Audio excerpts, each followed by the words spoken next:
Kami persilahkan Bante, silakan Bante. Baik. Untuk penjelasannya kira-kira berapa lama, Romo? Boleh sekitar 45 menit maksimum. 45. Oke, maksimal ya. Ya, maksimal. Baik. Ini memang tema yang sangat menarik, tapi juga dalam forum yang juga sangat menarik.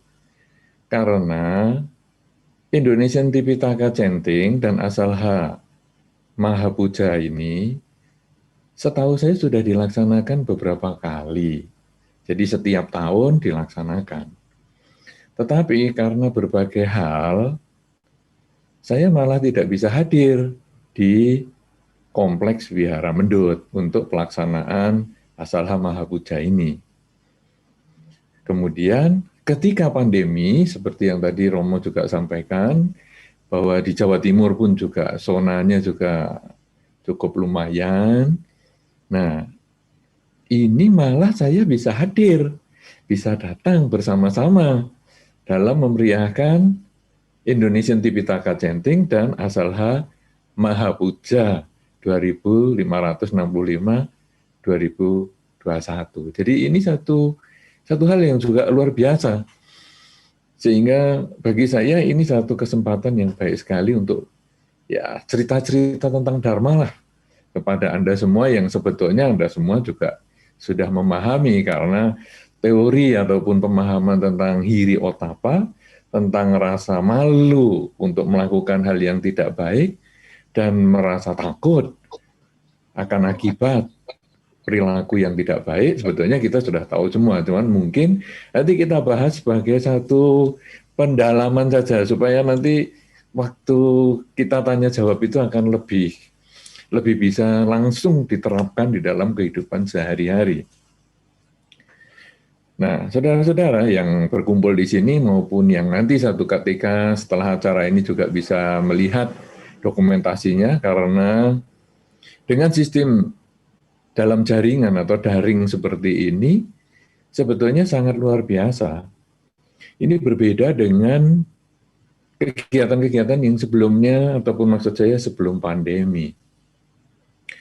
Kegiatan sebelum pandemi biasanya dilaksanakan hanya lokal di wihara.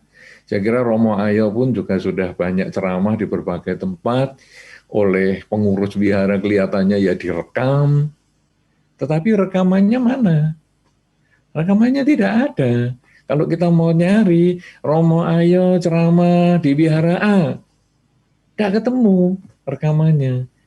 Nah, jadi akhirnya ceramahnya Romo Ayo itu, salah satu Romo Ayo tentu, terus Romo-Romo yang lain, terus Pandita yang lain, kemudian Atasilani mungkin, kemudian para biku, para samanera, ceramahnya itu hanya bersifat lokal. Jadi kayak hujan lokal aja, nggak mau dibagi-bagikan orang.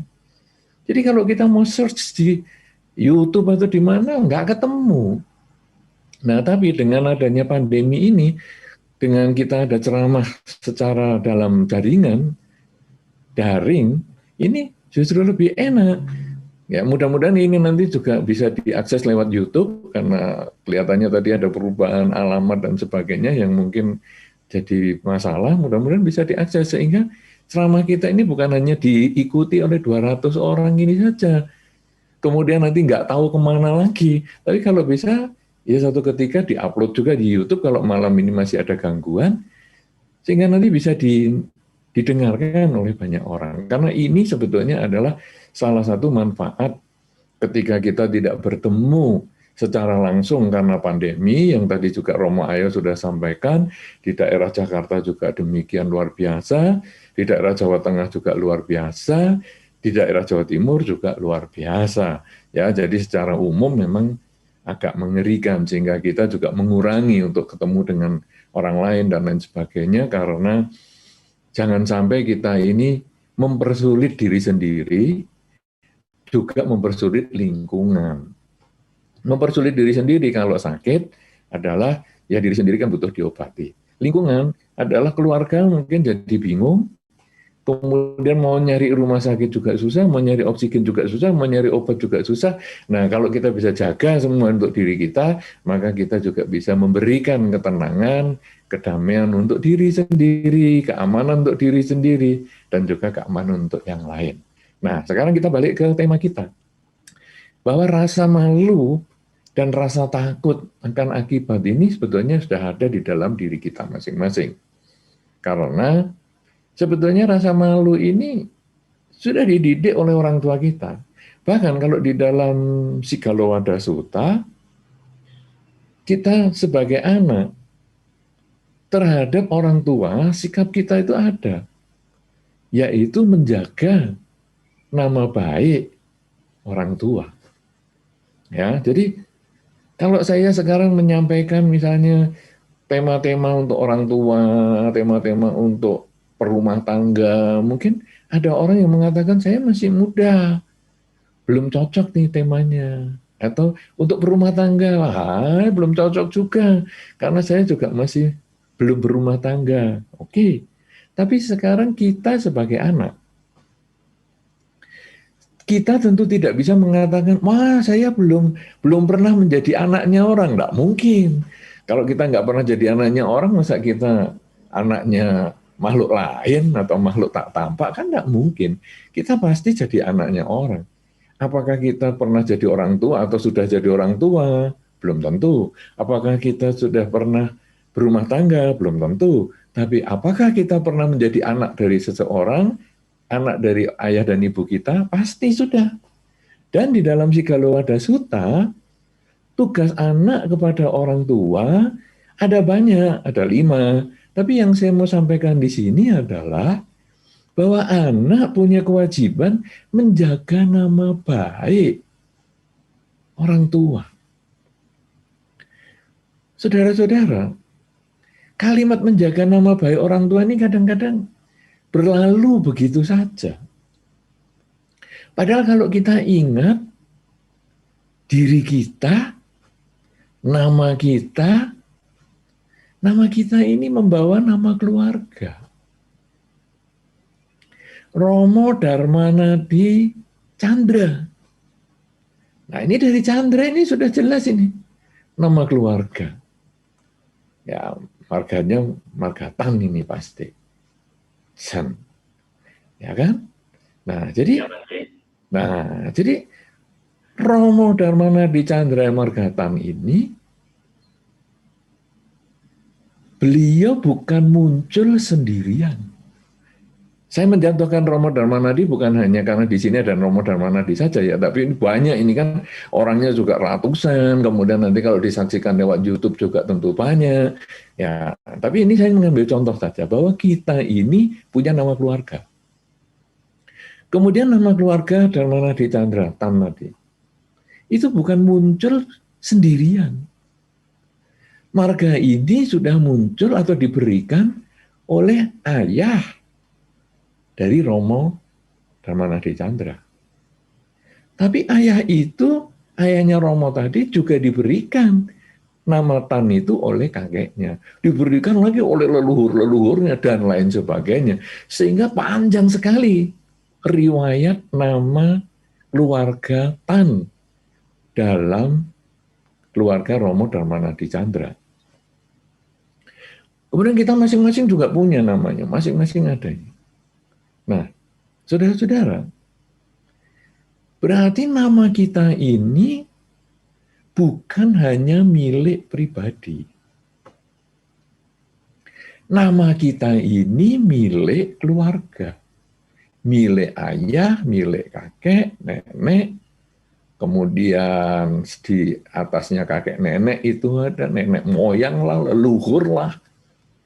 Bahkan kalau di pelimpahan jasa sekarang kan kita sudah sering menggunakan nama, semoga para leluhur, nama marga Tan misalnya, marga Lim misalnya, marga maksudnya kalau di Medan mungkin Situmorang misalnya, dan lain sebagainya. Nah itu berarti nama ini mengaitkan kita dengan leluhur-leluhur kita. Sehingga kalau di dalam Sigalowadah Sutta tadi disampaikan, kita harus menjaga nama baik keluarga. Berarti kita harus menjaga sesuai dengan nama kita ini tadi. Karena kalau nama kita ini baik, misalnya kita di dalam masyarakat, misalnya, anaknya siapa ya? Itu di wihara kok baik sekali, hafal parita. Loh. Yang hafal parita adalah anak itu. Tapi yang ditanya orang tuanya. Saya kira kalau kita yang sudah sering ke wihara akan mengalami itu. Kadang kita heran. Siapa nih anak kecil ini? Kok pinter sekali ya? Bisa namaskara, bisa membaca parita, namo tassa. Parita sangat sederhana aja lah, namo tassa. Kemudian budang saranang gajami dan sebagainya. Anaknya siapa ini? Anaknya siapa? Oh, ini anaknya Romo Ayau misalnya. Wah, hebat sekali ini anaknya. Kemudian kita temui orang tuanya. Kemudian kita katakan, hebat ya anakmu ya. Nah, jadi anak yang melakukan perbuatan baik, orang tua ikut. Dan bisa dibayangkan, teman Romo Ayau ini anaknya sudah gede-gede sih. Cuma kalau dulu waktu kecil misalnya, anaknya digitukan. Pasti ada rasa bangga. Anakku, anakku ini, aku berhasil ini mengajar, mendidik anakku, sehingga anakku tidak sia-sia di rumah saya suruh sering namaskara, sering membaca parita bersama dan lain sebagainya. Nah, jadi tindakan anak memberikan kebanggaan kepada orang tua. Tapi sebaliknya, kalau di biara ada anak-anak yang nakal, dia ambil misalnya buah di altar. Kan biasanya di altar ada buah banyak, itu ada mangga, ada jeruk, ambil jeruknya, kemudian dimakan di depan altar, sehingga panditanya mungkin marah, nih. Nah, panditanya misalnya mau menegur, panditanya adalah Romo Ayau, nyari kiri kanan. Ini anaknya siapa ini? Nah, pasti Romo Ayau akan tanya gitu. Ini anaknya siapa ini? Makan di depan altar lagi. Dan yang diambil jeruknya yang di altar lagi. Anaknya siapa? Nah, kemudian Romo Ayau nyari. Enggak ada yang ketemu. Anaknya siapa ini? Pakai mic di biara. Bagi yang punya anak, yang bajunya ini, namanya siapa, Dik? Namanya ini. Tolong segera ke Dhammasala. Anaknya ngambil makanan di altar. Wah, orang tuanya malu banget. Pura-pura nggak kenal semua. Tapi begitu nanti ada umat datang. Loh, ini anaknya si A. Oh, pantas anaknya si A. Loh, langsung orang-orang berkomen gitu. Pantas anaknya si A. Jadi kejelekan anak juga akhirnya mengait dengan orang tua. Saudara-saudara, kalau sudah begini, kita kemudian harusnya malu. Karena kita berperilaku itu, kalau baik, membanggakan orang tua kita. Tapi kalau jelek, kita itu juga memalukan orang tua kita. Dan ini bukan di lokal saja ya. Jadi misalnya, itu kan kalau diajak ke wihara, orang anak diajak ke wihara. Tapi kalau sekarang anak di sekolah, ya sama aja. Di sekolah anak yang pinter akan dikatakan sama gurunya, anaknya sampai itu pinter nih, hebat sekali nih orang tuanya. Tapi begitu anak yang nakal atau anak yang tidak pandai, juga akan dikatakan oleh gurunya, dasar itu anaknya si A itu. Sudah tidak pandai, nakal lagi. Besok kita panggil aja orang tuanya. Nah, orang tuanya kena lagi. Kemudian, jangan dikira hanya di wihara, jangan dikira hanya di sekolah. Anak nanti sudah dewasa, anak bahkan sampai ke luar negeri, masih terbawa ini nanti. Karena waktu ngobrol-ngobrol, orang tua mengatakan, loh, anakmu yang di luar negeri, kok saya dengar-dengar sekarang ngerusak ya? Itu kan teman anakku itu. Waduh, main judi terus itu. Tiap hari nggak belajar itu. Gimana nih anakmu? Akhirnya orang tua yang di Indonesia juga Malu. Malu punya anak yang di luar negeri dapat cap yang sedemikian jeleknya itu.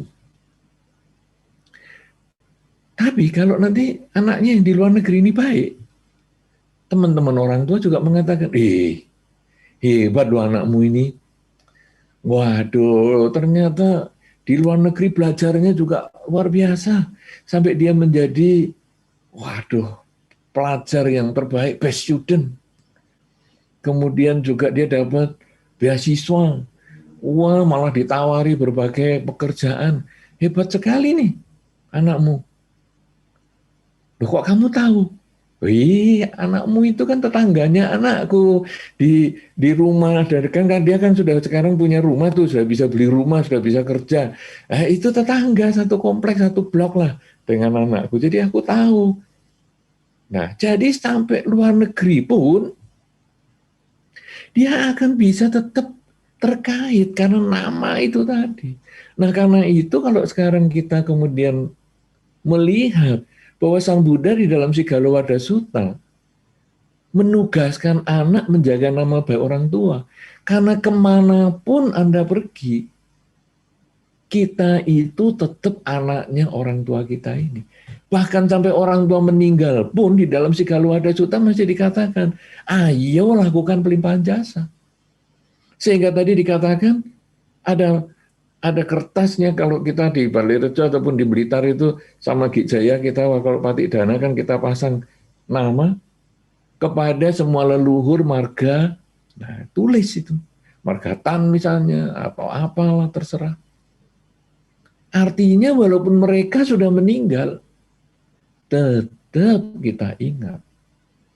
Nah, saudara-saudara, dari sini harusnya datang rasa malu kita ini untuk melakukan hal yang tidak baik. Dan dari sini juga datang rasa malu kita untuk, waduh, jangan saya melakukan yang jelek, jangan saya berbicara yang jelek, dan jangan saya berpikir yang jelek, karena orang tua saya bisa kena ini, leluhur saya bisa kena. Dan saudara, ikatan kita ini bukan hanya orang tua. Dalam lingkungan Dharma, seperti yang kita sekarang sedang adakan acara pertemuan kita ini umat Buddha. Kita umat Buddha mengatakan kita murid Sang Buddha, karena Sang Buddha adalah guru.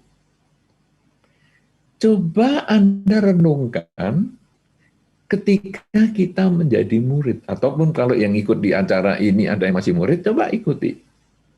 Guru biasanya akan mengatakan, ya, ikuti kata-kata saya ya. Nah, jadi guru mengatakan, ikuti ya kata-kata saya, dan murid semua mengatakan, baik, kita akan ikuti. Nah, kemudian gurunya ngomong, misalnya, kalau gurunya guru agama Buddha, misalnya, Namo Tassa, Namo Tassa, Bhagavato, Bhagavato, Arahato, Arahato, sama Sambuddhasa, sama Sambuddhasa. Ikut. Karena tugas murid salah satunya adalah mengikuti guru. Bahkan kalau di Puja Bhakti, karena para umat ini, walaupun pandita juga memanggil biku adalah sebagai bante, guru, maka ketika bante mengucapkan tuntunan Wandana, Tisarana, dan Pancasila, para umat ngikut. Bahkan romo-romo yang ngikut, padahal romo-romo mungkin jauh lebih pandai, tapi ya tetap ngikut. Namo Tassa ikut semua. Sampai kadang-kadang bantenya lupa misalnya, karena bantenya sudah tua, atau mungkin bantenya pas kena masalah pikiran apa, bantenya lupa. Kita umat itu bisa ngomong yang ingatannya kita. Jadi yang tadi lupa itu malah kita benarkan, artinya umat yang ngikuti itu sudah pinter, tapi tetap mengikut apa yang disampaikan oleh guru. Nah, saudara-saudara, Sang Buddha adalah guru kita. kita mengaku murid Sang Buddha. Kemudian kita ini harus mengikuti apa yang dikatakan oleh Sang Buddha supaya jangan memalukan Sang Buddha. Nah, apa yang dikatakan oleh Sang Buddha yang kita harus kerjakan? Ya minimal kita jalankan Pancasila Buddhis lah. Tidak membunuh, tidak mencuri, tidak berzina, tidak bohong, dan tidak mabuk-mabukan. Sehingga kalau kita melakukan itu, kita rasanya, loh ini umat Buddha ya? Waduh, malu-maluin gini. Waduh, rasanya tuh, aduh saya ya, tadi sudah saya jaga supaya orang tua saya ini tidak malu, sekarang saya jadi umat Buddha juga harus jaga nih, supaya agama Buddha ini tidak malu. Karena apa yang disampaikan oleh Sang Buddha, saya harus jalankan dengan baik. Nah, ini yang harusnya timbul rasa malu itu dalam diri kita. Karena rasa malu itu muncul dari pandangan orang lain. Jadi, aduh malu saya sebagai keluarga. Kalau sampai kelakuannya begini kan dilihat orang kan nggak enak ini, malu nih. Karena orang lain. Malu saya sebagai umat Buddha. Kalau saya jalankan melanggar kemoralan ini, aduh dilihat orang kan nggak enak saya umat Buddha. Nah ini malu. Malu ini takut dilihat orang. Sehingga kadang-kadang kalau tidak dilihat orang, dia masih melakukan hal yang memalukan itu. Tapi ya normal saja, memang malu itu hanya karena orang lain. Misalnya, kadang-kadang kalau yang memalukan ya, ini jadi misalnya, aduh makan kena serat buah, mungkin serat daging, nyelip di gigi. Wah, ini baru acara makan sekeluarga nih. Ada tamu lagi. Bagaimana ini? Wah, kita pakai tusuk gigi, kemudian kita tutup mulut kita, ya. Kalau perlu sampai muka kita tutupi, kemudian kita bersihkan gigi kita. Nah, itu namanya malu. Tapi kalau di rumah, nah kan enggak ada orang nih makan. Terus gimana? Ya enggak malu-malu, langsung buka mulut, langsung pasang tusuk giginya, langsung dicabut serat dagingnya atau serat buahnya tadi. Kalau perlu ditelan lagi. Nah ini karena tidak ada yang perlu dipermalukan di situ, karena kita tidak ada orang lain. Nah, saudara-saudara, jadi malu itu kan orang lain. Sekarang level yang kedua yang di dalam Dharma ini disampaikan yang luar biasa sekali, karena Dharma ini kedua hal ini bisa menjadi penjaga dunia, dikatakan begitu, yaitu takut akan akibat kejahatan. Kalau malu kan orang lain, tapi kalau takut akan akibat, takut itu muncul dari diri kita.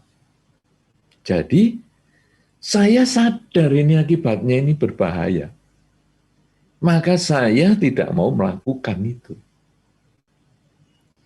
Misalnya ada orang yang kena diabetes. Orang yang kena diabetes itu tidak boleh makan manis-manis. Kalau di depan orang kadang-kadang dia, iyalah aku enggak makan permen, enggak. Aku juga enggak minum lah manis-manis, enggak. Tapi begitu ada kesempatan sendirian, wah, permen dihajar, minuman manis dihajar, kalau perlu es krim juga dihajar.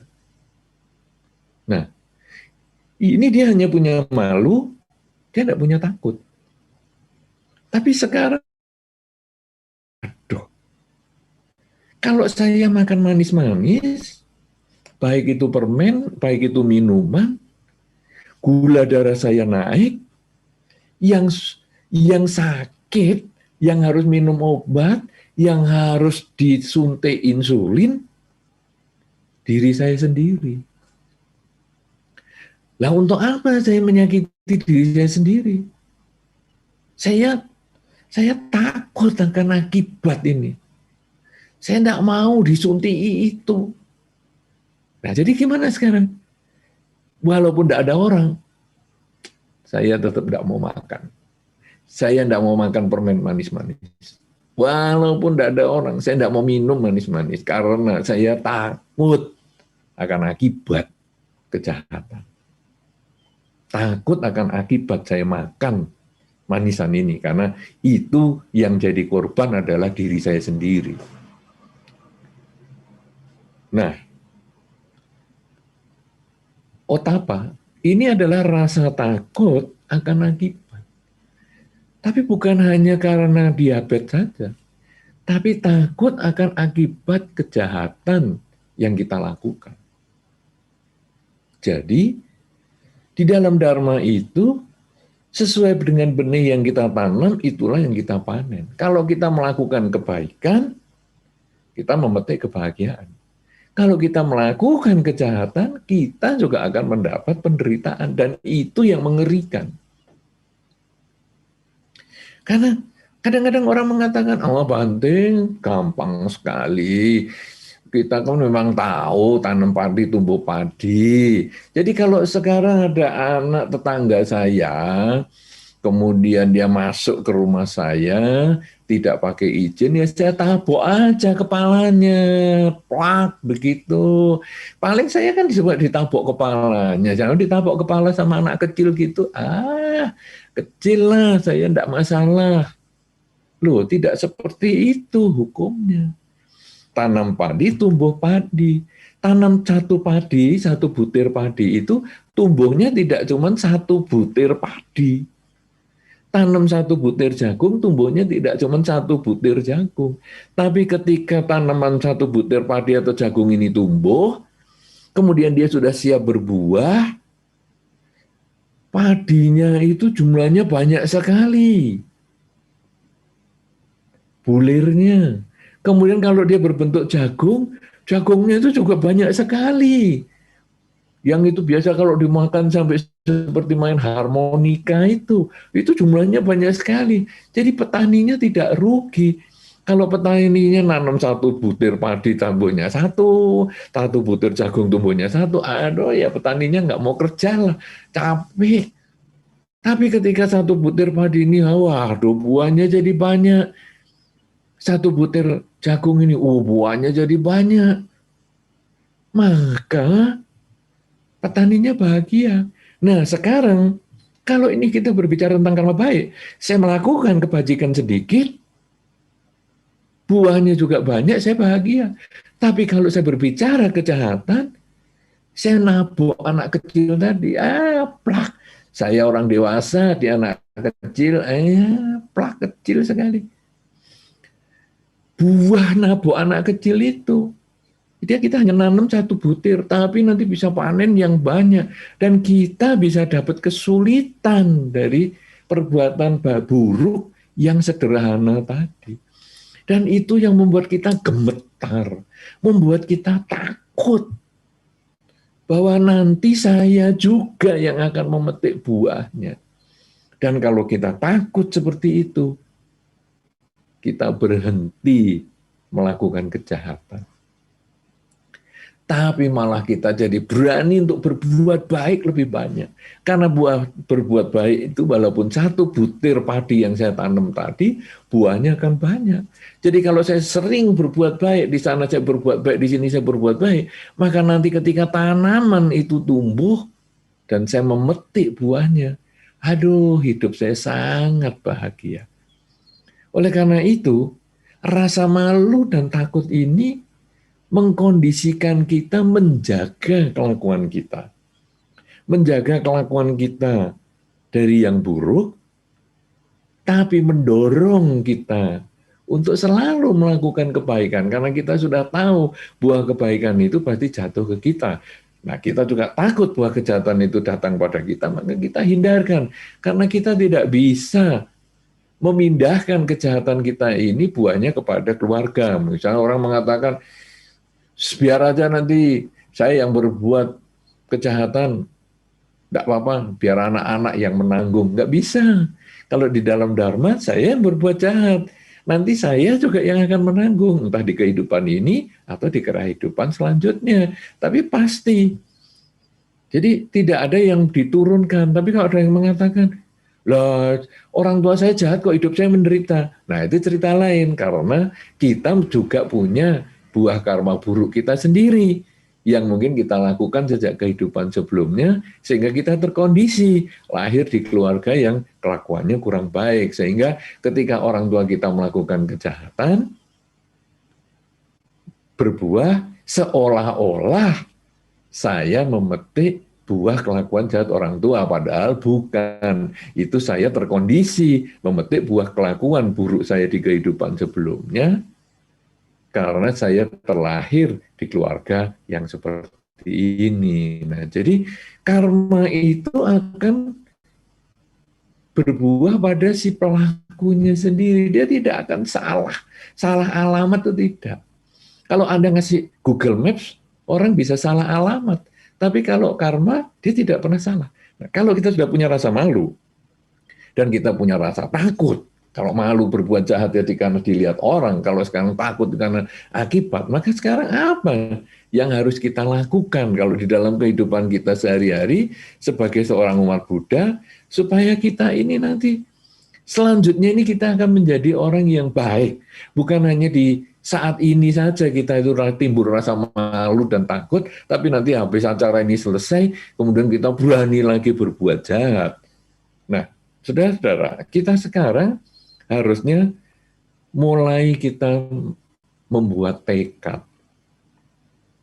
Saya sejak saat ini, ketika saya mulai sadar bahwa buah karma itu jatuh pada diri saya, maka saya sekarang mulai bertekad bahwa saya sekarang harus mulai belajar memiliki kemampuan membedakan hal yang baik dan hal yang buruk.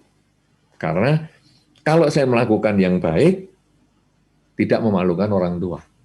Tapi kalau saya melakukan yang tidak baik, saya memalukan orang tua.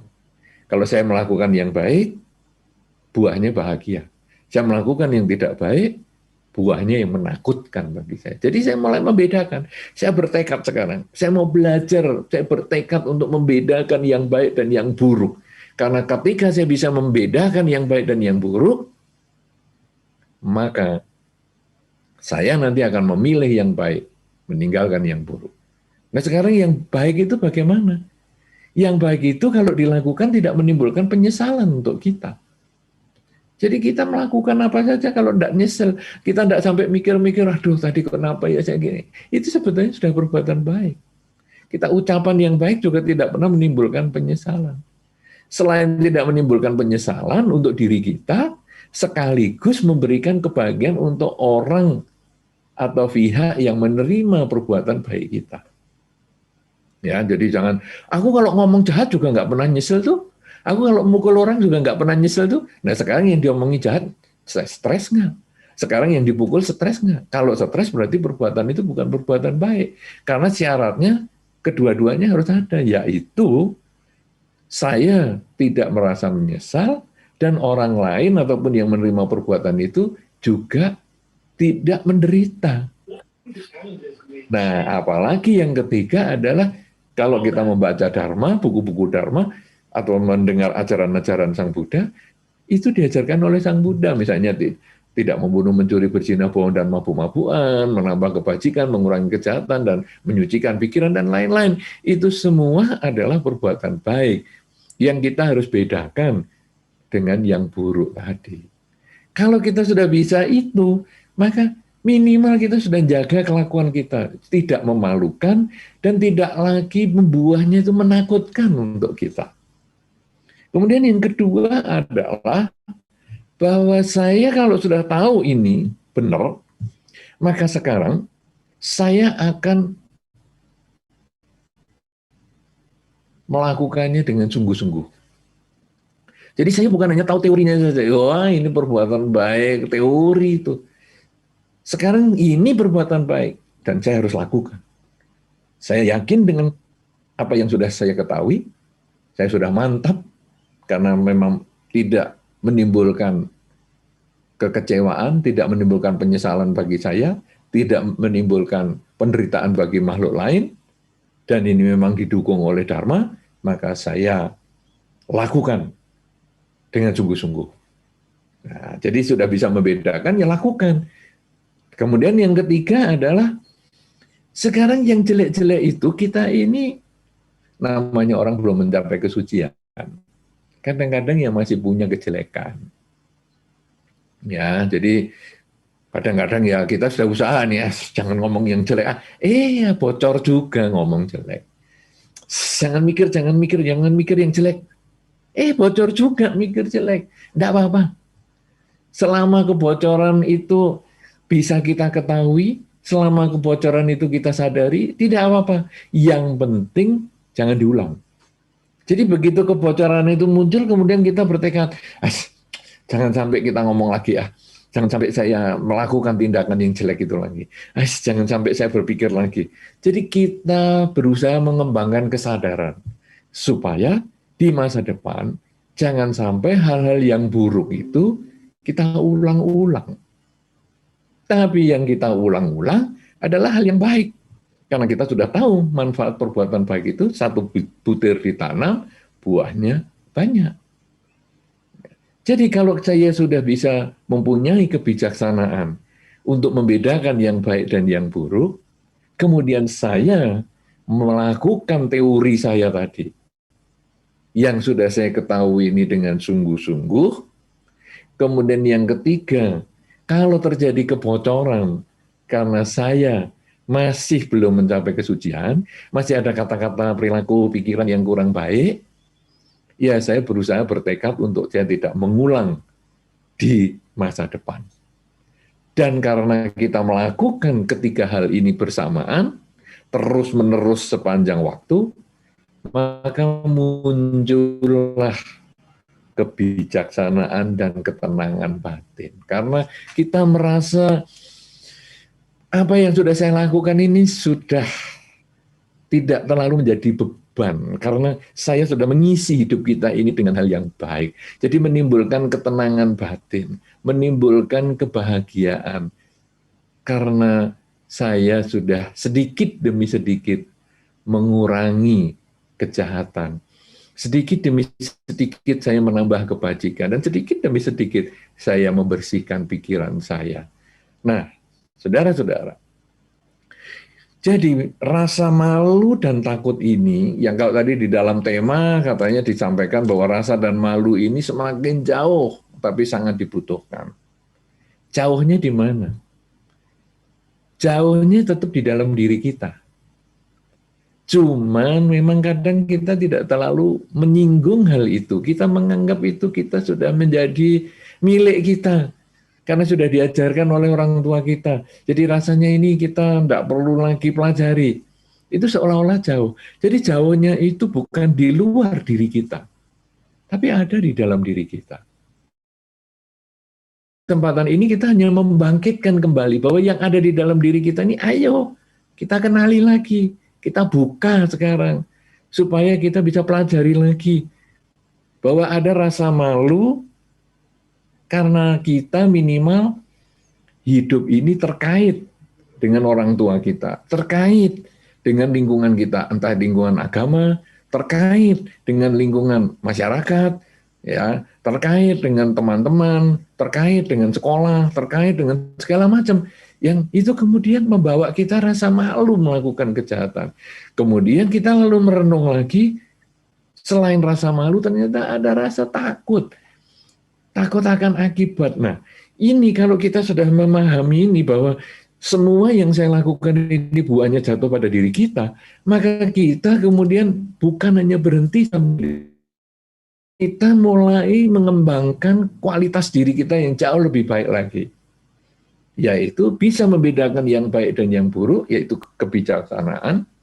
Kita bertekad untuk mengembangkan kebijaksanaan. Yang kedua, kalau kita sudah mengerti yang baik dan yang buruk, lakukan dengan sungguh-sungguh. Karena kalau teori hanya sekedar teori, nggak ada gunanya. Tapi kalau teori dilaksanakan, baru memberikan manfaat.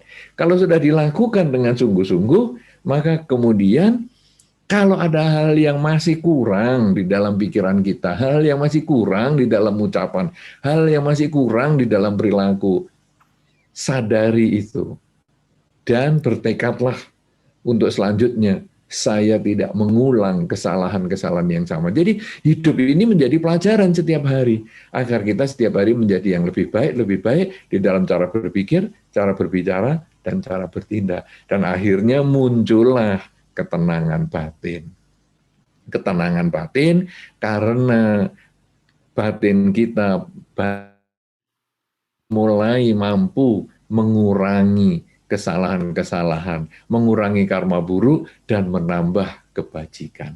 Dan kalau ini kita jalankan sungguh-sungguh, maka hasilnya adalah bahwa hikmah kita di dalam asalha puja ini, ataupun dikatakan asalha maha puja, yang kita juga sudah mengulang parita, kita membaca ini, malah dikatakan Indonesian Tipitaka Chanting, kita membaca Tipitaka, bagian suta-suta tertentu, itu bukan hanya lagi sekedar teori, tetapi menjadi satu pendorong kita untuk memahami suta-suta tersebut, kemudian setelah itu kita laksanakan di dalam kehidupan sehari-hari, sehingga hasilnya Indonesian Tipitaka Chanting bersama dengan Asalha Maha Puja ini sudah berapa lama kita ikuti? Sudah berapa kali kita ikuti?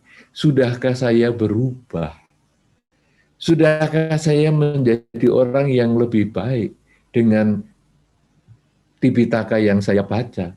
Sudahkah saya menjadi lebih baik dengan Asalha Maha Puja ini yang saya ikuti? Kalau saya menjadi lebih baik, berarti kita sudah tepat dan kita terus lanjutkan untuk di masa depan. Kita ikut lagi kegiatan-kegiatan semacam ini supaya kita menjadi lebih baik dan lebih baik lagi. Tapi kalau masih belum baik atau masih kurang baik, tidak masalah. Karena kita memang belum mencapai kesucian, tapi masih ada kesempatan. Mulai sekarang sampai selama-lamanya. Kita berusaha untuk menjadi lebih baik di dalam cara berpikir, berbicara, dan bertindak sesuai dengan suta-suta yang kita baca, sesuai dengan uraian-uraian tentang suta yang kita dengar dalam rangka Indonesian Tipitaka Chanting, dan juga nanti sesuai dengan pembabaran-pembabaran Dharma yang disampaikan pada saat Asalha Maha Puja 2565 2021 tahun ini. Semoga dengan segala hal yang kita sampaikan dalam kesempatan ini akan membantu kita untuk membuka wawasan kita, data untuk melaksanakan Dharma di dalam kehidupan sehari-hari. Semoga memberikan kebahagiaan, dan sebelumnya saya juga mengucapkan selamat Asalha Puja. Semoga kebajikan selalu menjadi jalan hidup Anda. Semoga Anda berbahagia di dalam ajaran Sang Buddha. Saya kembalikan kepada Romo Dharmanadi Chandra. Semoga selalu berbahagia. Terima kasih Romo. Silahkan. Baik, Bante, terima kasih sekali, indah sekali pada malam hari ini. Ya, sangat-sangat mudah dicerna sekali. Jadi yang hadir pada malam hari ini merupakan sebuah keberuntungan. Dan menurut informasi yang saya terima, Bante, kalau di Zoom ini hadir lebih dari 300 orang, kalau di YouTube lebih dari 1000-an orang yang mendengar apa nasihat yang diberikan oleh Bante kepada kami. Dalam suasana yang sulit demikian, kita juga sering melihat ya hiri otapa itu cukup kadang-kadang lupa, banyak yang lupa, Bante. Ya, sampai salah satu contoh itu adalah misalnya suka masih mengirimkan berita-berita yang tidak baik, ya hoax begitu, menulis sesuatu yang tidak baik. Nah, kita harapkanlah seluruh umat Buddha maupun umat manusia yang ada di sini itu coba mengendalikan diri bahwa ada sesuatu yang kita bisa memilih mana yang baik, mana yang tidak baik, dan takut akibatnya. Ya bayangkan kalau informasi yang kita berikan itu adalah informasi yang tidak benar, ya akibatnya itu apa? Bahkan bisa merugikan diri kita sendiri dan juga merugikan orang lain. Bante sudah banyak, pasti ada yang ingin bertanya pada kesempatan ini. Ya mohon waktunya Bante, ya kepada Ibu Bapak yang hadir, ya bagi ingin yang bertanya tolong raise hand nanti, ya, dan kemudian bagi teman-teman sekalian, Ibu Bapak yang juga belum bertanya, mohon tetap di mute ya. Jadi jangan dibuka ya supaya tidak mengganggu yang lain. Ya, kita memberikan kesempatan teman-teman yang ingin bertanya. Pertama, saya ingin memberikan kesempatan yang tadi sudah memberikan itu dari jauh dulu ya, dari Los Angeles, Bante. Ini ada ya Ibu Harita, saya melihat itu dari jauh, dari Amerika. Kalau dilihat sekarang mungkin di Amerika mungkin lagi subuh, lagi jam berapa ya, Ibu Harita itu bisa muncul ya untuk bertanya. Silakan Ibu Harita kalau ingin bertanya, nanti yang lain akan saya beri kesempatan. Mari. Wandami Bante, Namo Buddhaya, Romo Ayau. Ya, Ini nama masih budaya. jam Silakan. 5-an gitu loh Bante. Oke, saya pertanyaannya begini Bante. Apakah karena baik seorang ibu itu bisa ditransfer ke anak? Contohnya Bante, kan anak saya suka tanya, Mama kenapa sih baik sama temen Desi gitu. Misalnya kan walaupun dia teman SMA-nya masih di sini baik, saya kadang-kadang masih suka tanya, kamu butuh apa enggak, karena orang tuanya di Makassar. Sedangkan anak saya kan sekarang di Jerman. Terus saya jawabnya gini, Mama baik sama orang di sini, nanti yang terima kamu. Karena memang buktinya begitu kok Bante, teman saya yang di Jerman lama Bante, itu sering kirim tiap tahun kirim kan kalau musim gugur itu mulai bikin itu buah-buahan di preserve. Terus kemudian bikin jam segala macam. Itu jauh-jauh kirim ke anak saya loh Bante. Nah itu terus kemudian saya bilang, itu kan mama baik sama temen kamu di sini, sekarang itu si Hans baik banget sama kamu. Bener nggak Bante itu kebaikan orang tua bisa ditransfer ke anak? Terima Iya, kasih. baik. Terima kasih Ibu Harita yang mungkin di sana masih pagi. Ya, di Amerika ini memang beliau sangat rajin sekali mengikuti acara-acara seperti ini. Tadi sebetulnya sepintas sudah saya sampaikan bahwa karma ini tidak bisa diwariskan, artinya karma ini tidak bisa dipindah tangankan. Nah, jadi ibu ini tadi menyampaikan, saya kan berbuat baik nih supaya anak saya bahagia. Sebetulnya seorang dalam tindakan seperti itu, anaknya itu jika punya karma baik yang mendukung, maka karma baiknya bisa berbuah sesuai dengan yang diharapkan. Sehingga kalau tadi disampaikan, wah ibu berbuat baik di sini, anaknya yang di sana juga mendapat kebahagiaan. Itu karena anak itu juga punya karma baik sendiri. Kalau anak itu tidak punya karma baik, mau ibu berbuat baik kayak apa juga tidak bisa, karena karma itu tidak bisa dipindah tangankan. Karma juga tidak bisa diwariskan. Ya sudahlah, hidup ini yang saya jalanilah, saya mau berbuat baiklah supaya anak saya bahagia. Tidak. Karena Anda berbuat baik, maka Anda mengkondisikan punya anak yang baik. Dan karena ini anak ini baik, karena di kehidupan sebelumnya, dia juga sudah banyak menimbun kebajikan. Karena itu juga akhirnya dia hidupnya anak ini menjadi bahagia. Kenapa? Karena timbunan karma baiknya dia sendiri dari kehidupan sebelumnya. Nah, tapi ini dikondisikan munculnya dari kebaikan orang tua juga. Jadi kata-kata yang lebih tepat sebetulnya adalah jika orang tua melakukan kebajikan, maka dapat mengkondisikan karma baik anak ataupun karma baik orang lain berbuah sesuai dengan yang diharapkan kalau memang mendukung kondisinya, ya. Jadi itu nanti termasuk pelimpahan jasa dan lain sebagainya. Ini kan masih dalam suasana pelimpahan jasa ya di bulan-bulan ini menjelang Agustus segini biasanya itu juga sama. Jadi saya melakukan kebajikan untuk mengkondisikan para leluhur di kehidupan yang sekarang dimanapun mereka berada memperoleh kebahagiaan sesuai dengan yang dia miliki, karma baik yang dia miliki atau karma baik yang mendukung dia. Jadi ini sebetulnya pengkondisian saja.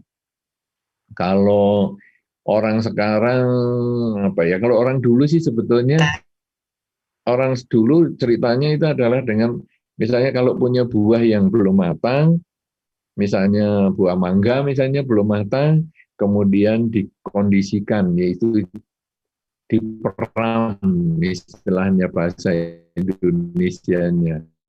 Jadi mestinya matang seminggu, dia bisa matang dalam 3 hari. Itu kalau zaman dulu, cuman karena nama diperam ini sekarang sudah hampir nggak pernah ada.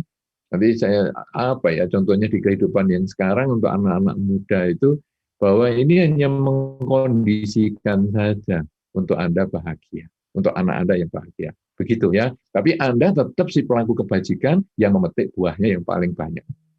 Begitu, Ibu Harita, mudah-mudahan bermanfaat. Ya, baik Ibu Harita, ya Bante sudah menjawab tadi dengan jelas. Saya kasih kesempatan yang kedua yaitu Ibu Ayen Theo. Ya, Ibu Ayen, silakan nanti bertanya. Mohon disebut nama lengkapnya dan asal dari kota mana sih, kami tahu juga. Oke, silakan. Namo Buddhaya. Ya, sudah ada suaranya? Sudah? Namo Buddhaya, Ya. Bante. Selamat malam, Romo. Saya Ayen dari Kota Batam. Bante mau bertanya, bagaimana menjelaskan otapa kepada orang tua yang masih suka membunuh nyamuk dan serangga? Mohon bimbingannya, Bante. Iya. Makasih. Baik. Ya, tadi kepencet mic-nya, malah kameranya yang hilang. Tapi tidak apa-apa, sekarang malah sudah muncul lagi. Ya, baik. Begini, memang namanya orang tua ya, itu kadang mempunyai kebiasaan. Misalnya, wah saya kalau nggak seger, nggak mau. Ya, kita pelan-pelan, namanya anak itu, kalau kita sudah mengenal Dharma, ataupun kita sudah belajar Dharma, bukan kemudian menjadi musuh dari orang tua.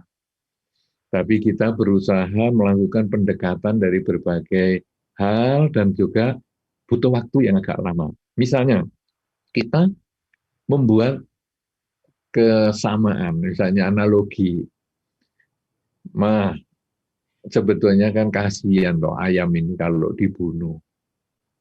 Dan sekaligus sebetulnya kita kalau melakukan pembunuhan, ini kan kita punya niat memotong.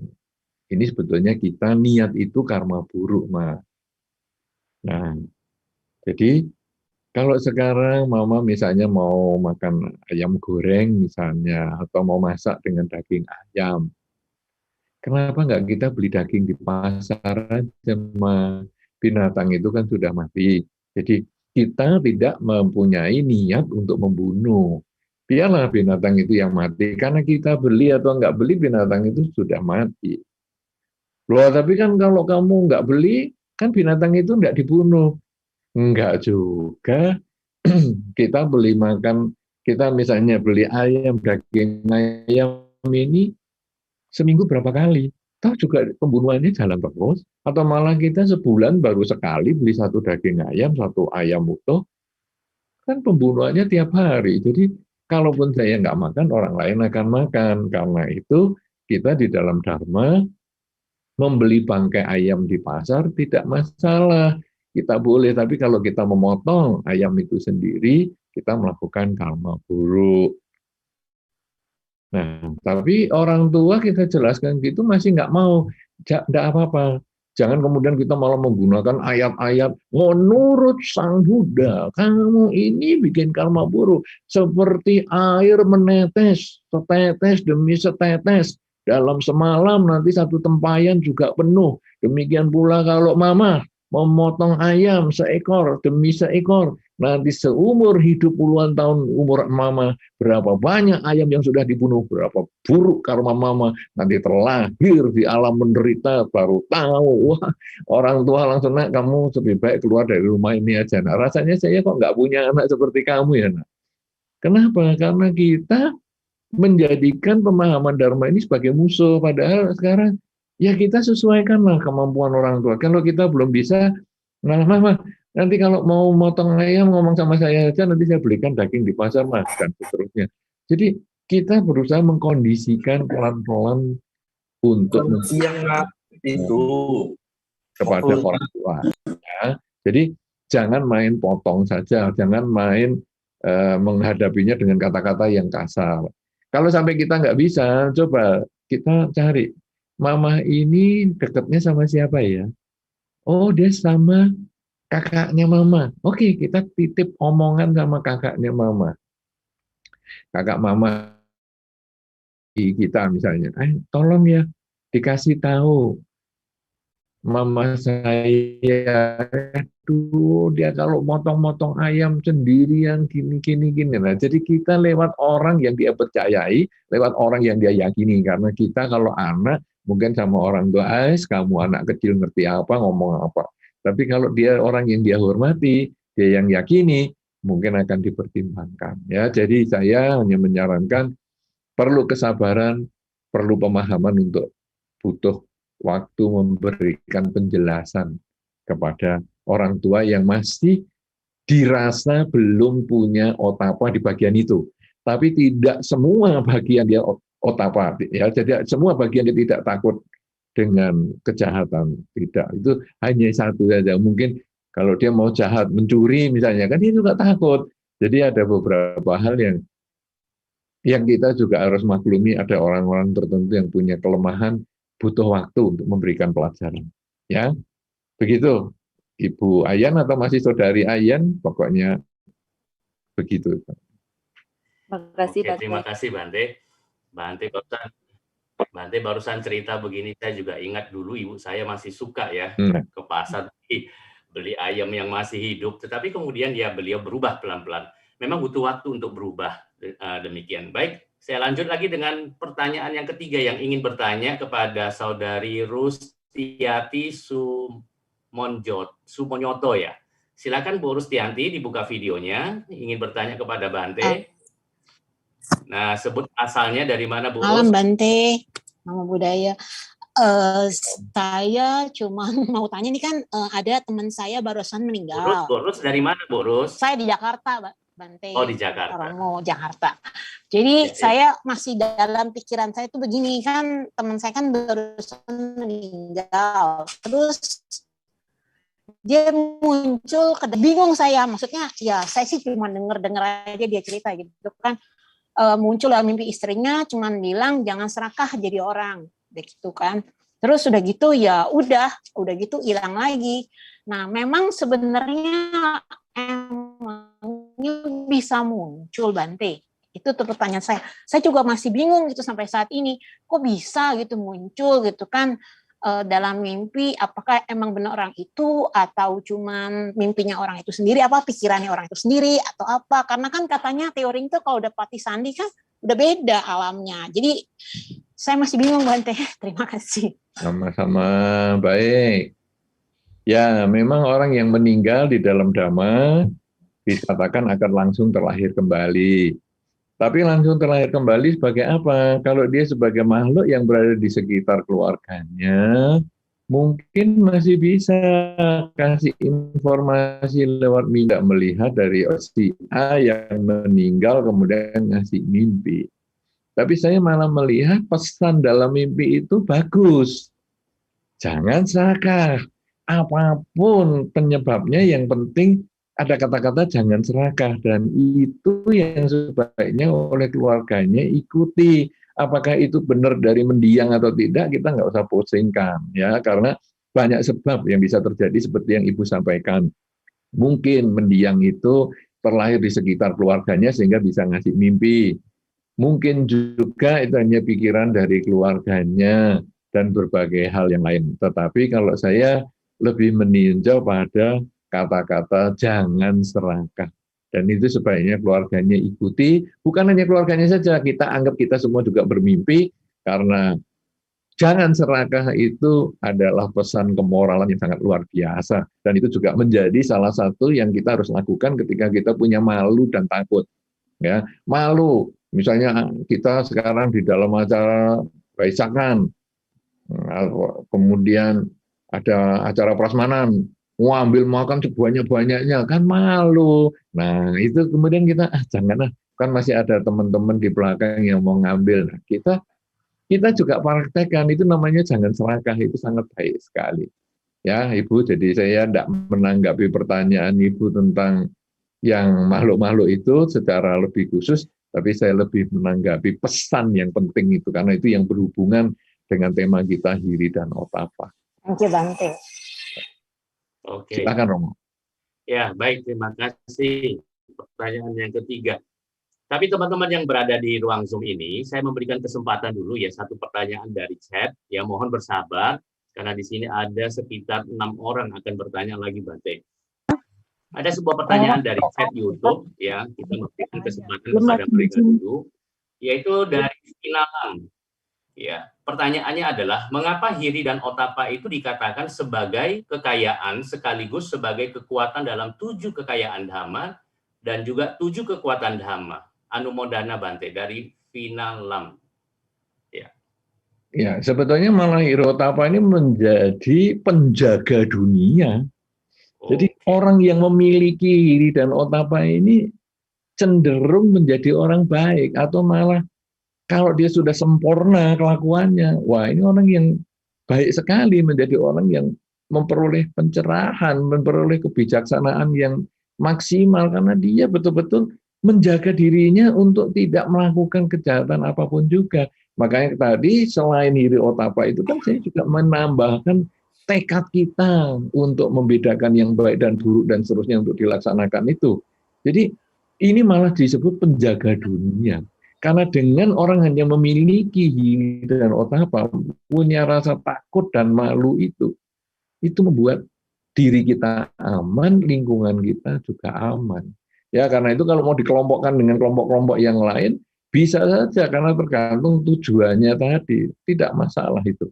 Ya, jadi ini memang inti yang luar biasa sekali yang bisa digabungkan dengan grup-grup lain ya. Kalau tadi Anda mengatakan, oh yang kok di grupnya ini ya harta ya, ya karena ini juga layak untuk dimiliki oleh orang. Ini menjadi sangat lengkap orang itu kalau memiliki harta, selain punya kelakuan yang baik, punya keyakinan, dia juga punya rasa takut dan malu dan seterusnya. Ya, begitu. Itu cara penggabungannya memang disesuaikan dengan apa, misalnya harta ya itu. Tapi kalau hiri dan otapa berdiri sendiri, sebetulnya dia disebut penjaga dunia. Begitu, Romo, silahkan yang lain. Ya, luar biasa sekali penjelasan Bante. Bante, berikut saya mengundang teman yang ada di Zoom, Saudara Toto Tejamano. Ya, silakan Pak Toto, ingin bertanya, sebutkan nama lengkap dan asal. Terima kasih, selamat malam Bante dan juga Romo Ayau. Namo Buddhaya, saya Toto Tejamano dari Yogyakarta, Bante. Mohon izin untuk bertanya, ini terkait mendidik anak tentang hiri dan otapa ini, Bante. Kadang-kadang kita mau mendidik anak itu kan juga kadang-kadang sampai gregetan, sampai kadang-kadang juga mau marah juga. Wah, dan bukan hanya mau, tapi memang juga kadang-kadang marah-marah juga. Wah, ini tapi saya dari malam ini juga jadi takut, kira-kira kalau marah-marahi anak untuk kebaikan tuh nanti akibatnya apa, Bante? Lalu gimana yang tepat itu supaya kita nggak perlu harus marah-marah, tapi efektif untuk anak ini? Terima kasih Bante, terima kasih Romo, Namo Buddhaya. Ya, silakan Bante. Terima kasih Pak Toto yang dari Jogja.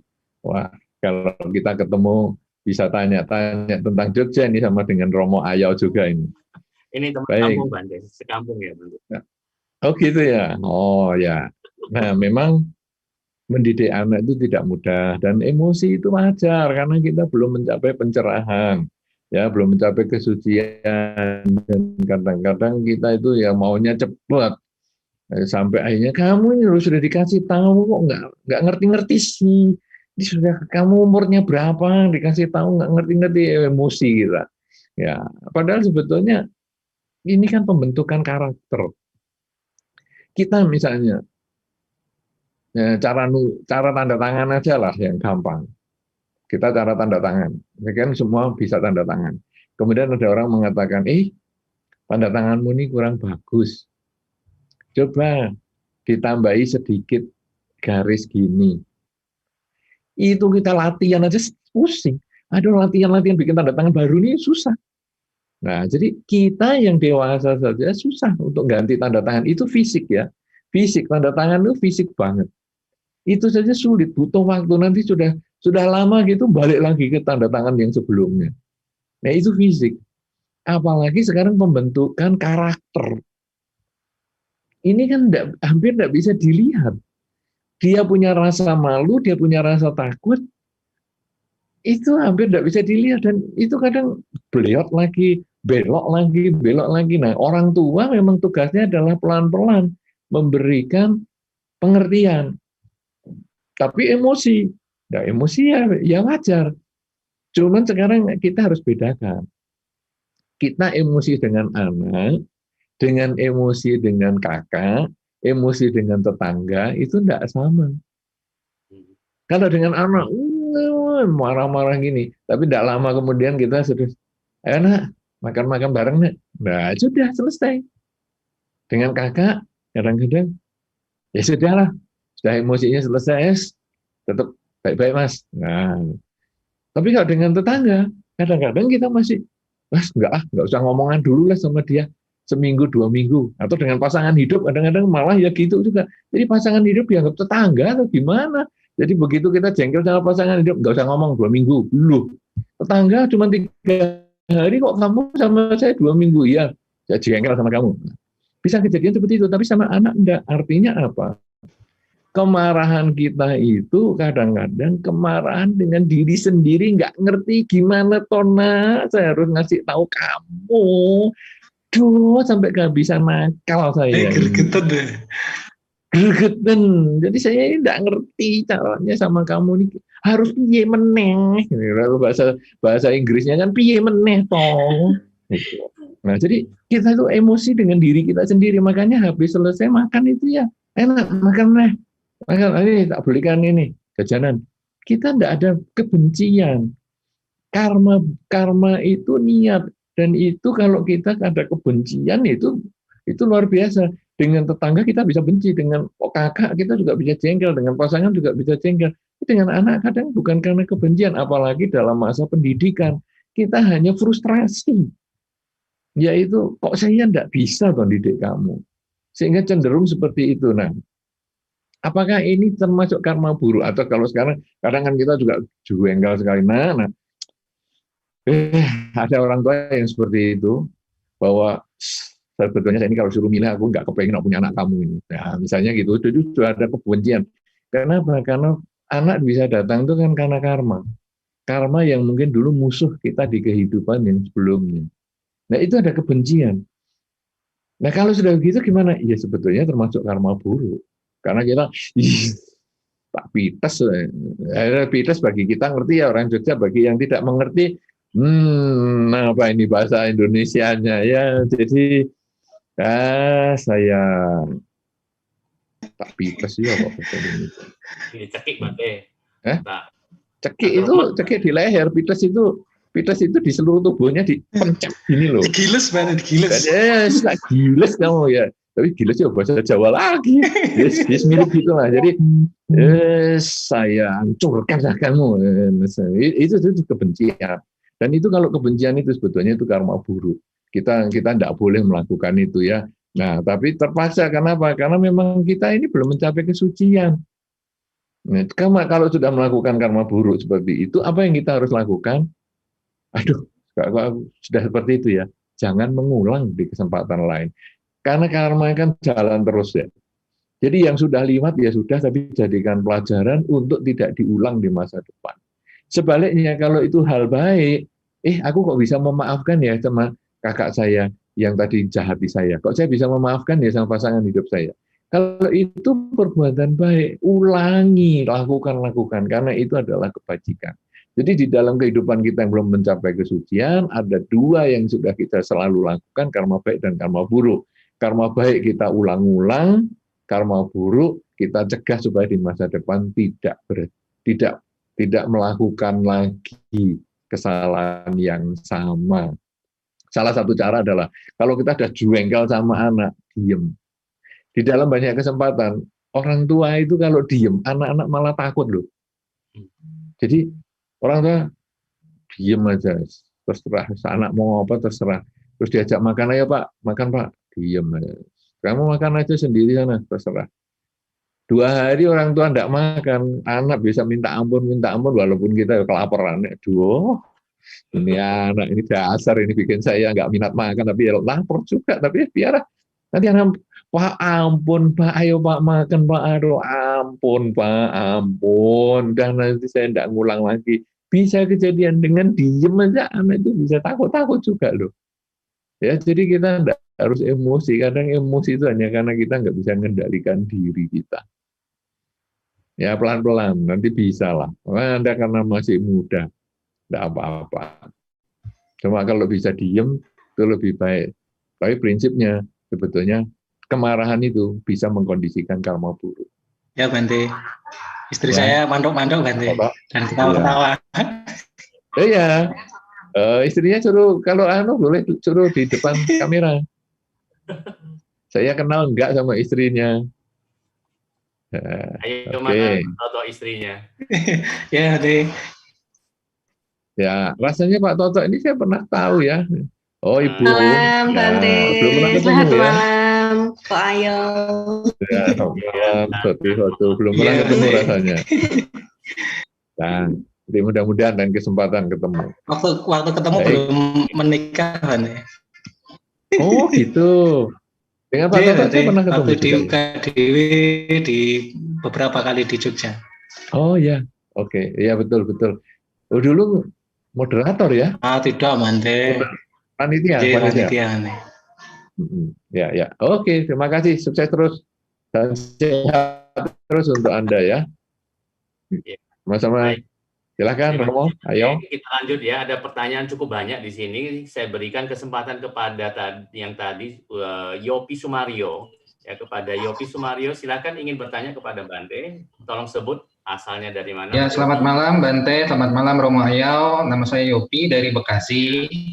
Izin bertanya mengenai Hiri dan Otapa, setahu saya kan adalah dasar dari kemoralan.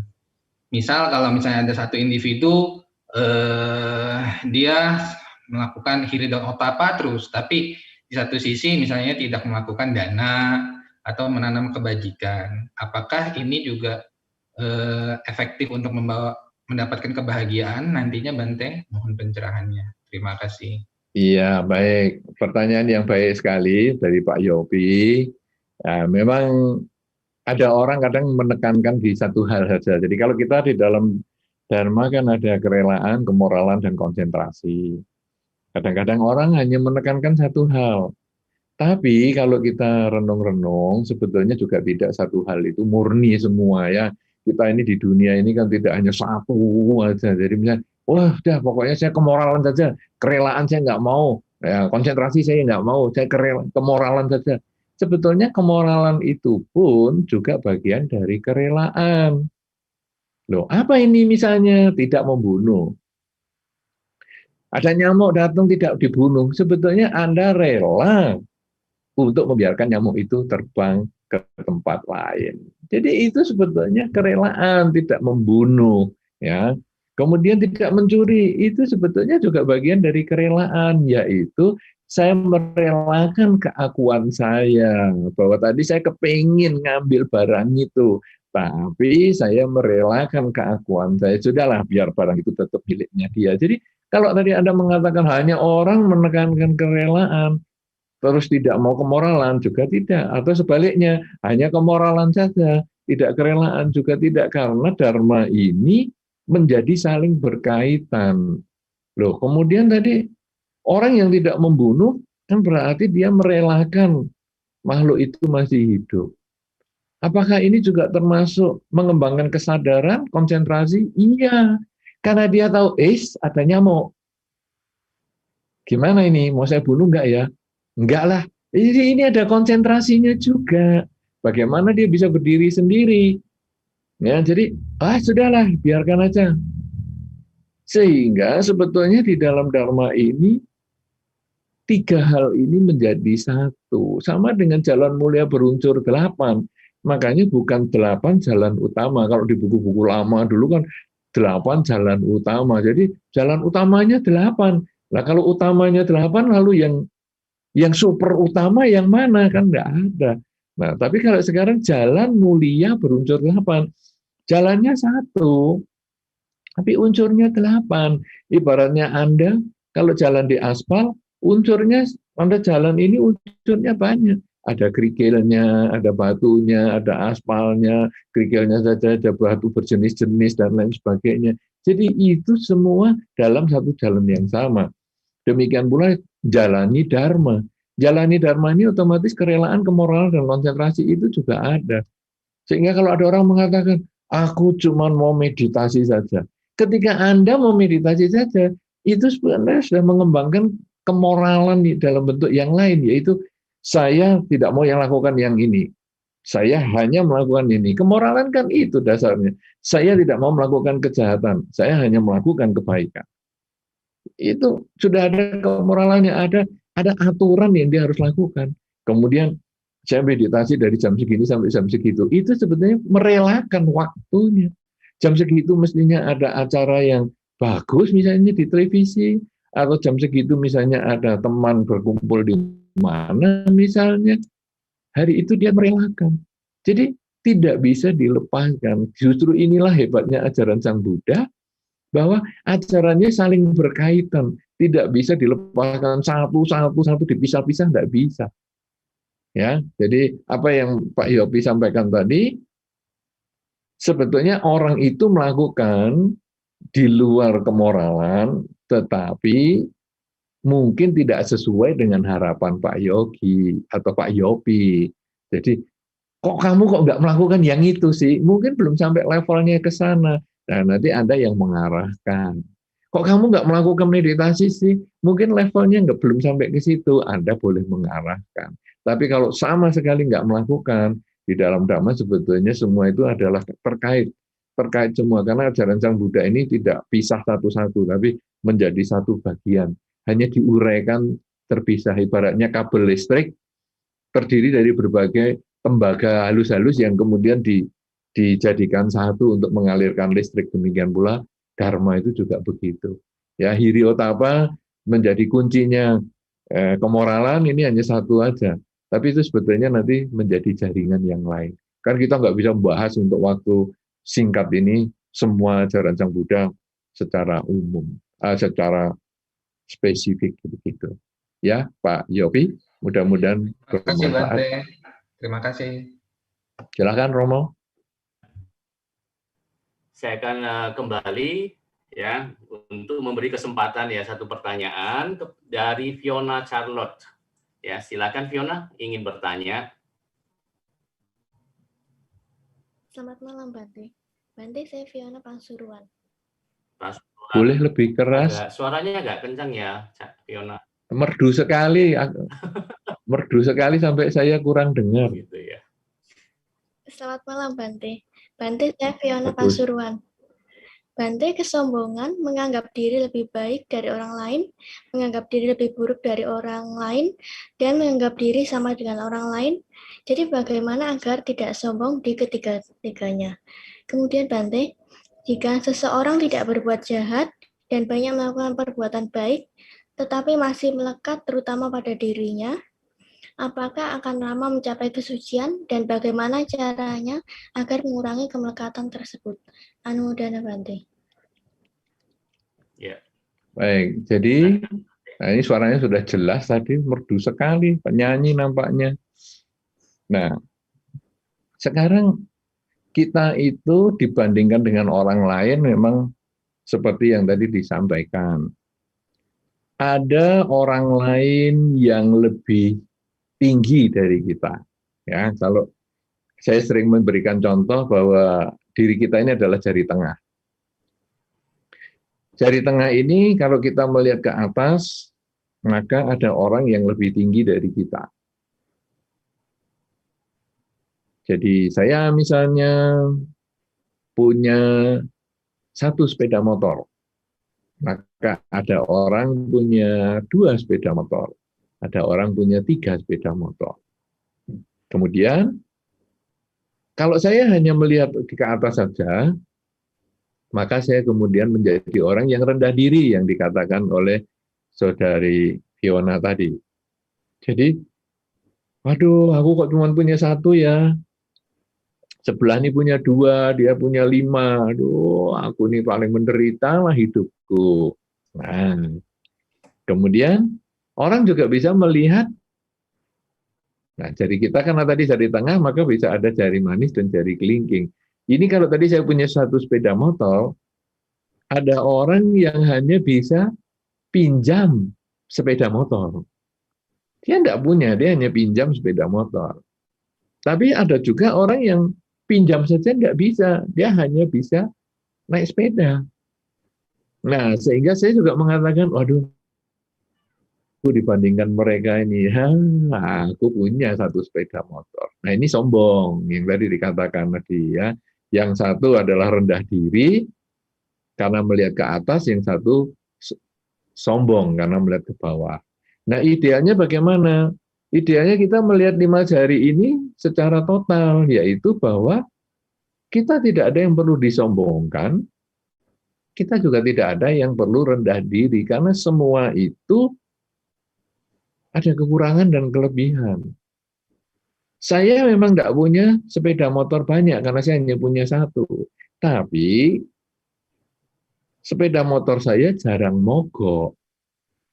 Dia beli 2 karena sering mogok, dan seterusnya. Jadi, saya beli sepeda motor tidak sering mogok. Kemudian, kalau sekarang mau sombong, juga tidak perlu, karena ternyata walaupun dia pinjam sepeda motor, tetapi bisa dipinjam untuk waktu yang panjang oleh temannya, dipinjami, terserah kamu mau pakai berapa lama, terserah, malah nanti pajaknya segala, STNK-nya dan lain sebagainya, aku yang tetap bayar, kamu tinggal pakai saja, loh kan lebih enak ya, dan seterusnya. Sehingga kita yang tidak perlu sombong, karena dia walaupun hanya pinjam sepeda motor, tapi dia juga punya kelebihan, lebih menyenangkan toh, bisa pinjam sepeda motor tapi nggak perlu bayar pajaknya, bensinnya juga dikasih dan lain sebagainya, kita boleh pergi kemana-mana dan lain sebagainya. Jadi kita lalu lihat, oh di dunia ini ada kelebihan, ada kekurangan. Sudah, kita biasa-biasa saja,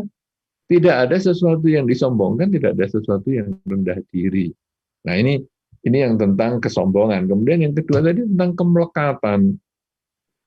Selama orang belum mencapai kesucian, memang selalu timbul kemelekatan.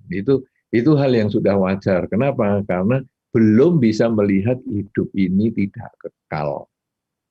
Kemelekatan itu dasarnya karena tidak tahu hidup ini berubah. Jadi bertemu dengan yang dibenci, dia jengkel. Padahal sebetulnya tadi saya belum ketemu. Nanti satu ketika juga tidak akan ketemu lagi. Kenapa waktu ketemu saya jengkel? Selama saya tadi ketemu sekian lama, selama saya tadi tidak ketemu dengan dia, kok saya biasa-biasa saja. Sekarang setelah ketemu, kenapa saya harus jengkel? Ya seharusnya saya biasa-biasa juga. Jadi saya sekarang, sudahlah. Saya ini kan berarti mengharap dia tidak pernah hadir. Padahal sebetulnya dia sekarang ada. Ya sudah, sekarang biarlah. Semoga kamu bahagia. Saya hadapi kamu sebagaimana adanya. Dan nanti karena tidak kekal, dia akan lewat lagi. Dia akan pergi dari diri kita. Yang tadi kita tidak senangi itu datang dan akhirnya juga pergi. Sebaliknya, merasa sedih ketika berpisah dengan yang dicinta. Itu juga karena dia tidak menyadari hidup yang berubah. Ada satu kesempatan orang bertanya, aduh Bante, saya stres loh Bante, saya putus cinta. Nah, pacaran loh, putus cinta. Saya katakan, kenapa stres? Iya Bante, saya pacaran sebegitu ya, baiknya dia dan lain-lain, aduh sekarang putus. Nah, kamu pacaran berapa lama? 1 tahun Bante. Oke. Ini kan tahun 2021. Tahun 2019, kamu kan belum punya pacar. Stres enggak? Enggak, Bante, saya happy. Nah, jadi kamu pacaran kan baru 2020. Sekarang 2021 kamu putus. Kan putus kan berarti enggak punya pacar.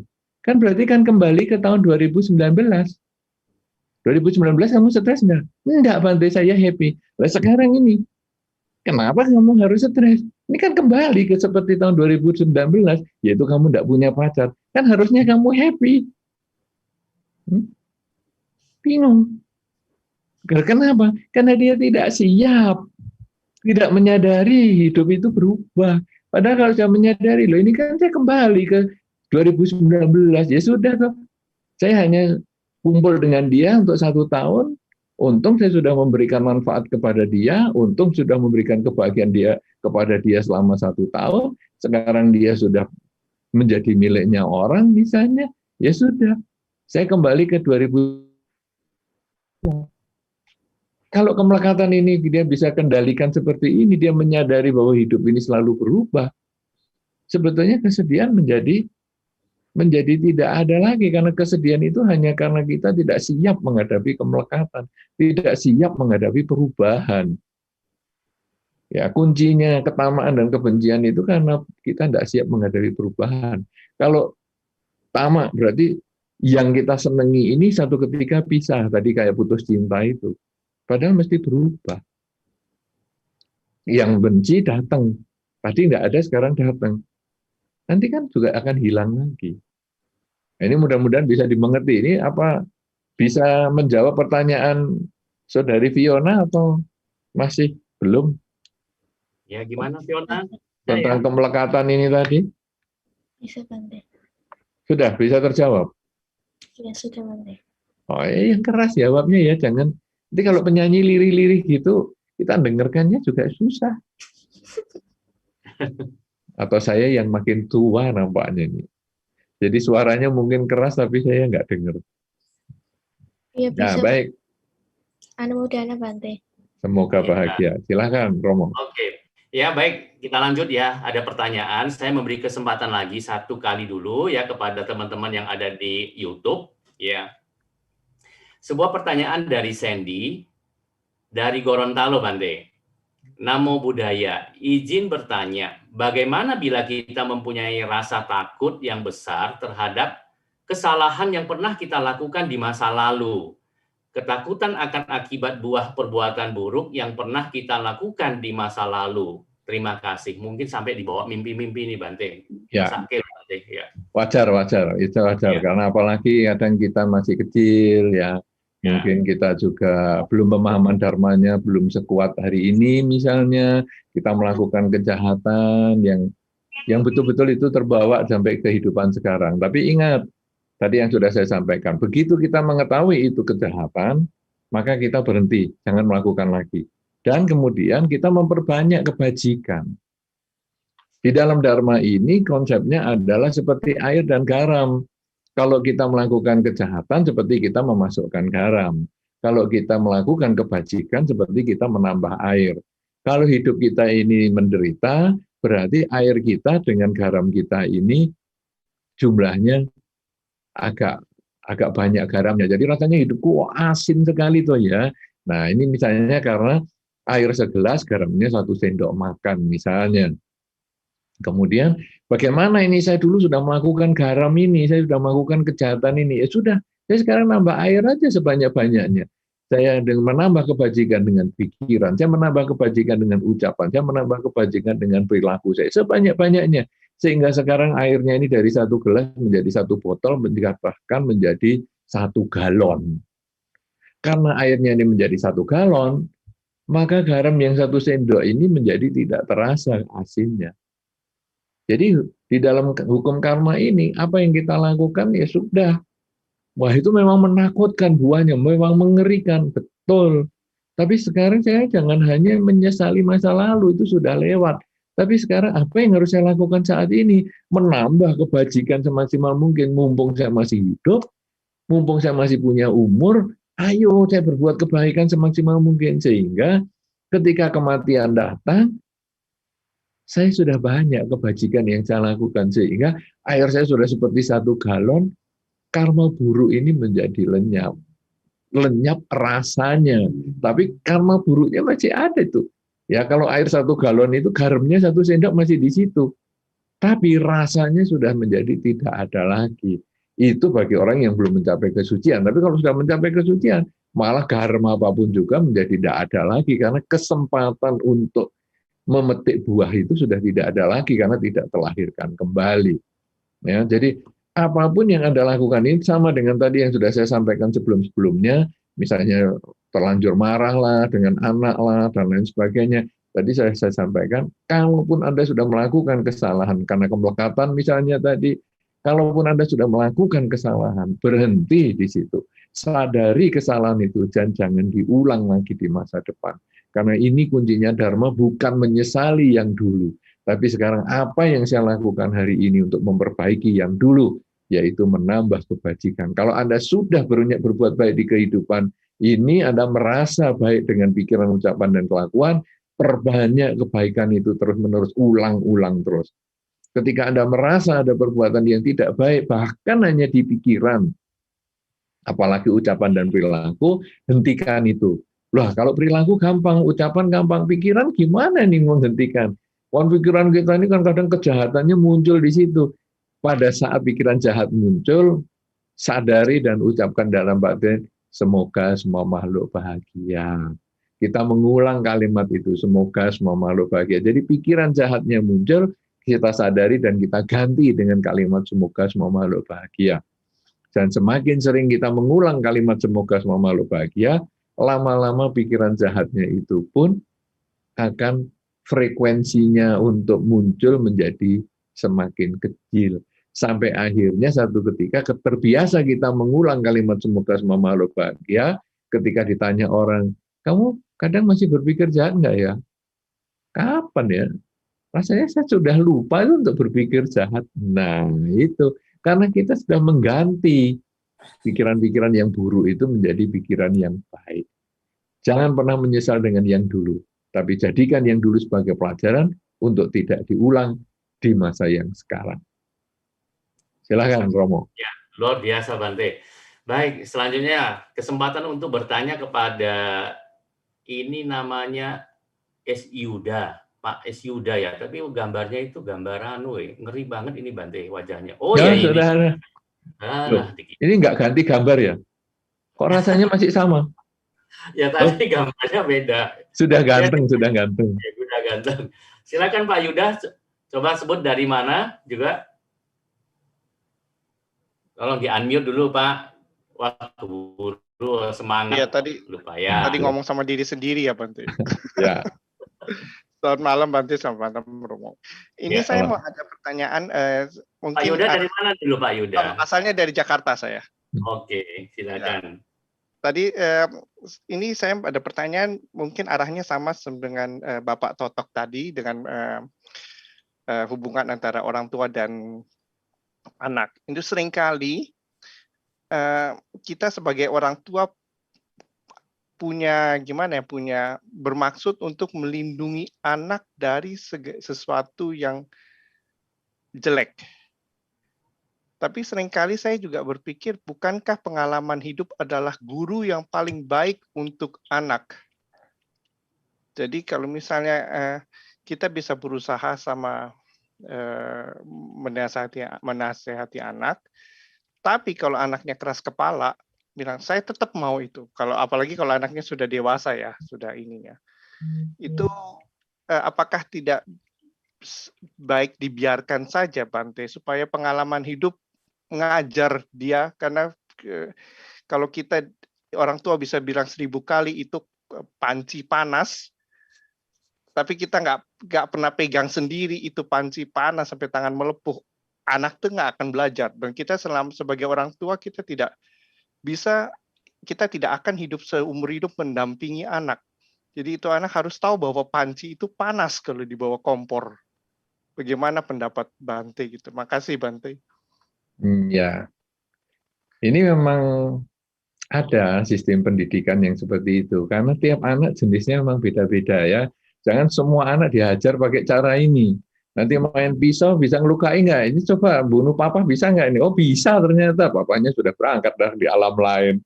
Nah, jadi ini tentu anak itu bermacam-macam, Pak ya. Jadi begini, ada anak kalau berbuat salah itu sudah langsung mengaku.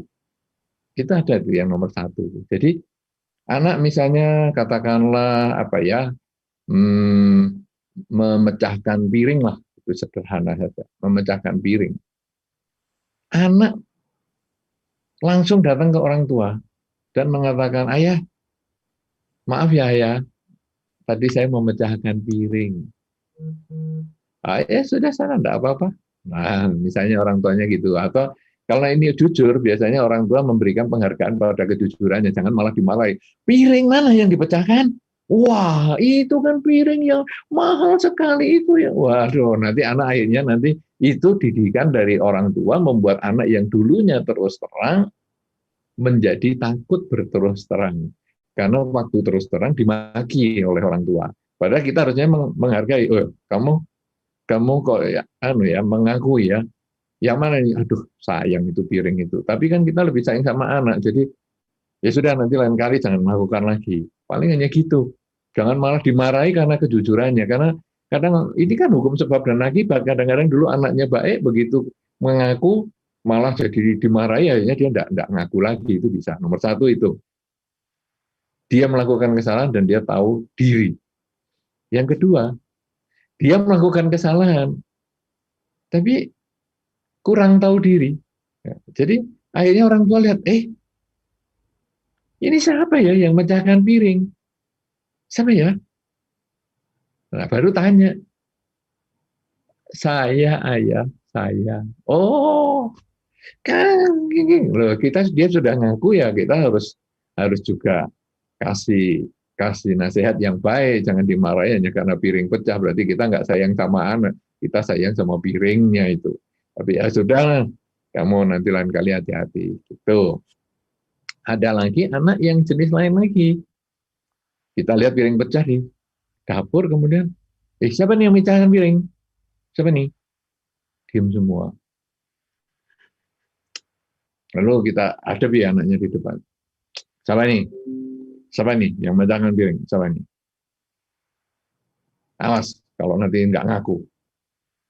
Saya. Nah, itu baru ada. Ada yang sistem itu. Ada lagi yang sistem harus diteriaki dulu. Kamu kalau nggak ngaku saya hukum ini, tidak boleh misalnya fasilitasnya saya kurangi. Misalnya di Jakarta harus pakai AC. Saya matikan semua AC-nya di kamar. Sampai kamu ngaku minggu depan berarti 1 minggu kamarmu tidak pakai AC. Wah, tinggal di Jakarta nggak pakai AC, pas jendelanya ditutup semua. Wah, ini parah. Ayah, saya. Nah, itu ada hukuman. Ada juga sudah dihukum, sudah dimaki, sudah diem aja. Wah, bagian ini yang orang tua kadang-kadang, aduh, ya sudahlah, nanti biar alam yang mendidik. Itu kadang-kadang ya ada. Jadi, tidak semua cara itu menggunakan satu ini. Semua anak itu tidak dengan cara yang satu-satunya ini. Satu ini mungkin bisa pengalaman guru terbaik ya. Jadi, nah itu panci panas, nah, tolong jangan dipegang. Itu kalau untuk anak yang terakhir itu boleh. Ya sana kalau mau pegang silahkan. Nah, nanti boleh. Tapi kalau anak yang pertama, kedua, ketiga tadi yang jenisnya itu dia baru dilihatin saja sudah ngaku, ya jangan digitukan.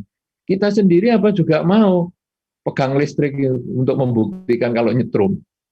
Kan kita juga nggak mau membuktikan listrik itu nyetrum, kan kita juga pakai test pen. Kenapa kok kita nggak pakai listrik sendiri aja, pakai kabel dipegang? Oh iya ya nyetrum ya, enak juga ya, seperti dipijiti ya. Kan ya nggak gitu, ini karena nanti ada risiko-risiko juga. Nah, ini sebetulnya kalau kamu terjun dari lantai 5 ini bisa kepalanya pecah loh, nak. Tapi kalau nggak pecah ya cobaan aja, Pak. Nah, ini kan Dharma ini kan pasiko. Kita juga belum lihat kalau jatuh dari lantai 5 ini kalau anak seumuran kamu pecah nggak ya kepalanya. Wah, kita jadi orang tua ya nggak tanggung jawab kalau caranya gitu. Ya, kita semua harus jaga dong. Jadi nggak semua itu dengan menggunakan cara yang sama ya. Jadi cara Bapak itu ada betulnya untuk hal-hal tertentu karena tujuan orang tua adalah memang anak suatu ketika pasti harus mandiri. Anak itu pasti akan berpisah dengan orang tuanya dan dia harus hidup sendiri di luar yang belum tentu sebaik orang tua. Karena kalau orang tua, anak mau minta apa dikasih, mau minta apa dikasih. Tapi kalau di dunia luar, dia sudah kerja setengah mati pun belum tentu mendapat apa yang dia inginkan. Sehingga anak perlu diajar mandiri itu betul. Tapi tidak selalu dengan cara yang Bapak sampaikan tadi. Ada banyak cara dan itu tentu membutuhkan komunikasi, membutuhkan waktu, membutuhkan pengarahan, pelajaran, dan kadang juga meminta bantuan teman, meminta bantuan orang yang didengar nasihatnya oleh anak, karena kadang-kadang kita sendiri sebagai orang tua mungkin tidak tepat waktu memberikan nasihat kepada anak. Atau mungkin kita sendiri tidak tepat caranya menasihati anak. Kadang orang tua mengatakan, nak, zaman aku dulu, nak, enggak seperti ini. Lah anak akan menjawab dengan mudah, ya zaman apa-apa dengan zaman saya memang beda. Ya salahnya siapa papa punya anak di zaman hari ini yang beda zamannya papa? Kenapa enggak punya anak zamannya papa aja supaya hidupnya lebih enak punya anaknya? Nah, malah dijawab begitu kita bisa stroke, kena tekanan darahnya naik. Jadi kita harus membuat kata-kata juga yang baik sendiri, waktunya juga yang harus tepat, orangnya juga harus tepat, saatnya tepat, dan itu semua butuh keterbukaan dan butuh pengertian. Watak anak itu kan tiap orang beda. Begitu ya Pak.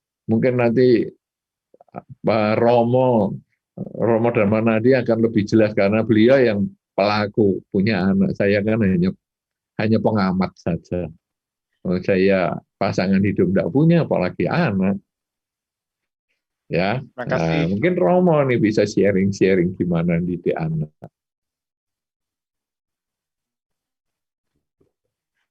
Baik. Nah, berikutnya ya pertanyaan, mumpung masih ada sedikit waktu, ya kepada Stefani Mersidianta. Tadi ada yang namanya pakai nama Galaxy A8, apa iya ya Stefani Mersidian? Ya, silakan Bu Stefani. Oh, bukan. Selamat malam. Selamat malam, Pak. Selamat malam. Malam, yuk mari. Saya Fani dari Jogja.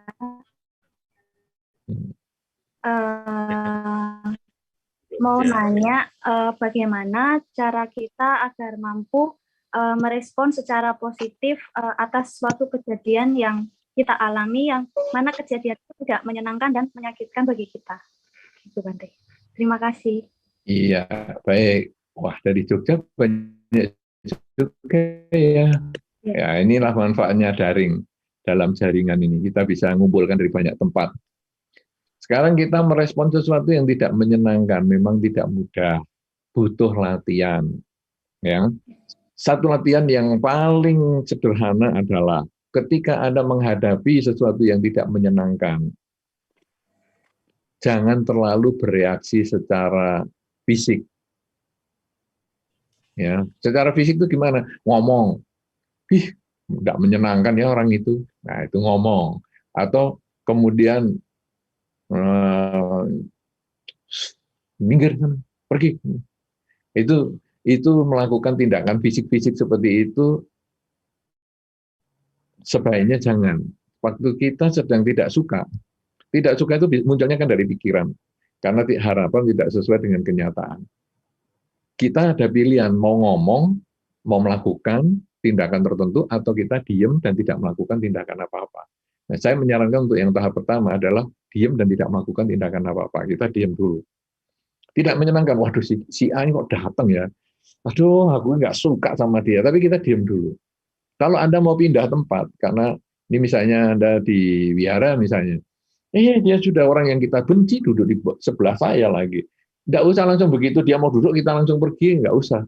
Kita diem dulu, kemudian nanti beberapa menit kemudian baru kita pelan-pelan pergi. Supaya kita tidak memancing permusuhan secara langsung. Karena tidak suka masih milik kita. Saya nggak suka sama si A. Tapi belum tentu miliknya dia. Dia menganggap kita mungkin baik-baik saja. Karena kalau dia menganggap kita musuh, dia nggak akan duduk di samping kita. Nah, jadi mungkin dia baik-baik, ya kita diam aja dulu. Tapi kalau kita sudah mengeluarkan kata-kata, ngapain kamu duduk di sini? Wah, ini sudah memancing permusuhan. Sebaiknya tidak dilakukan. Pergi sana. Terus pergi. Loh, dia bukan kucing. Jangan diusir-usir seperti itu. Jadi kita diam dulu. Nomor satu. Nomor dua, kita dalam kehidupan ini sering ketemu dengan yang tidak menyenangkan. Makanya nomor dua, kita harus berlatih. Yang disebut dengan kerelaan. Jadi kita sering mengucap kalimat yaitu memang dia begitu. Memang dia begitu. Ini diulang-ulang. Memang dia begitu, memang dia begitu. Sehingga ketika dia duduk di samping kita, memang dia begitu. Aduh, Memang itu sebetulnya kerelaan. Kita tidak bisa mengubah orang lain, tapi yang kita bisa ubahkan diri kita. Memang dia begitu. Daripada kita mau pergi kamu, itu mengubah dia. Tapi memang dia begitu. Itu kita mengubah diri kita sendiri.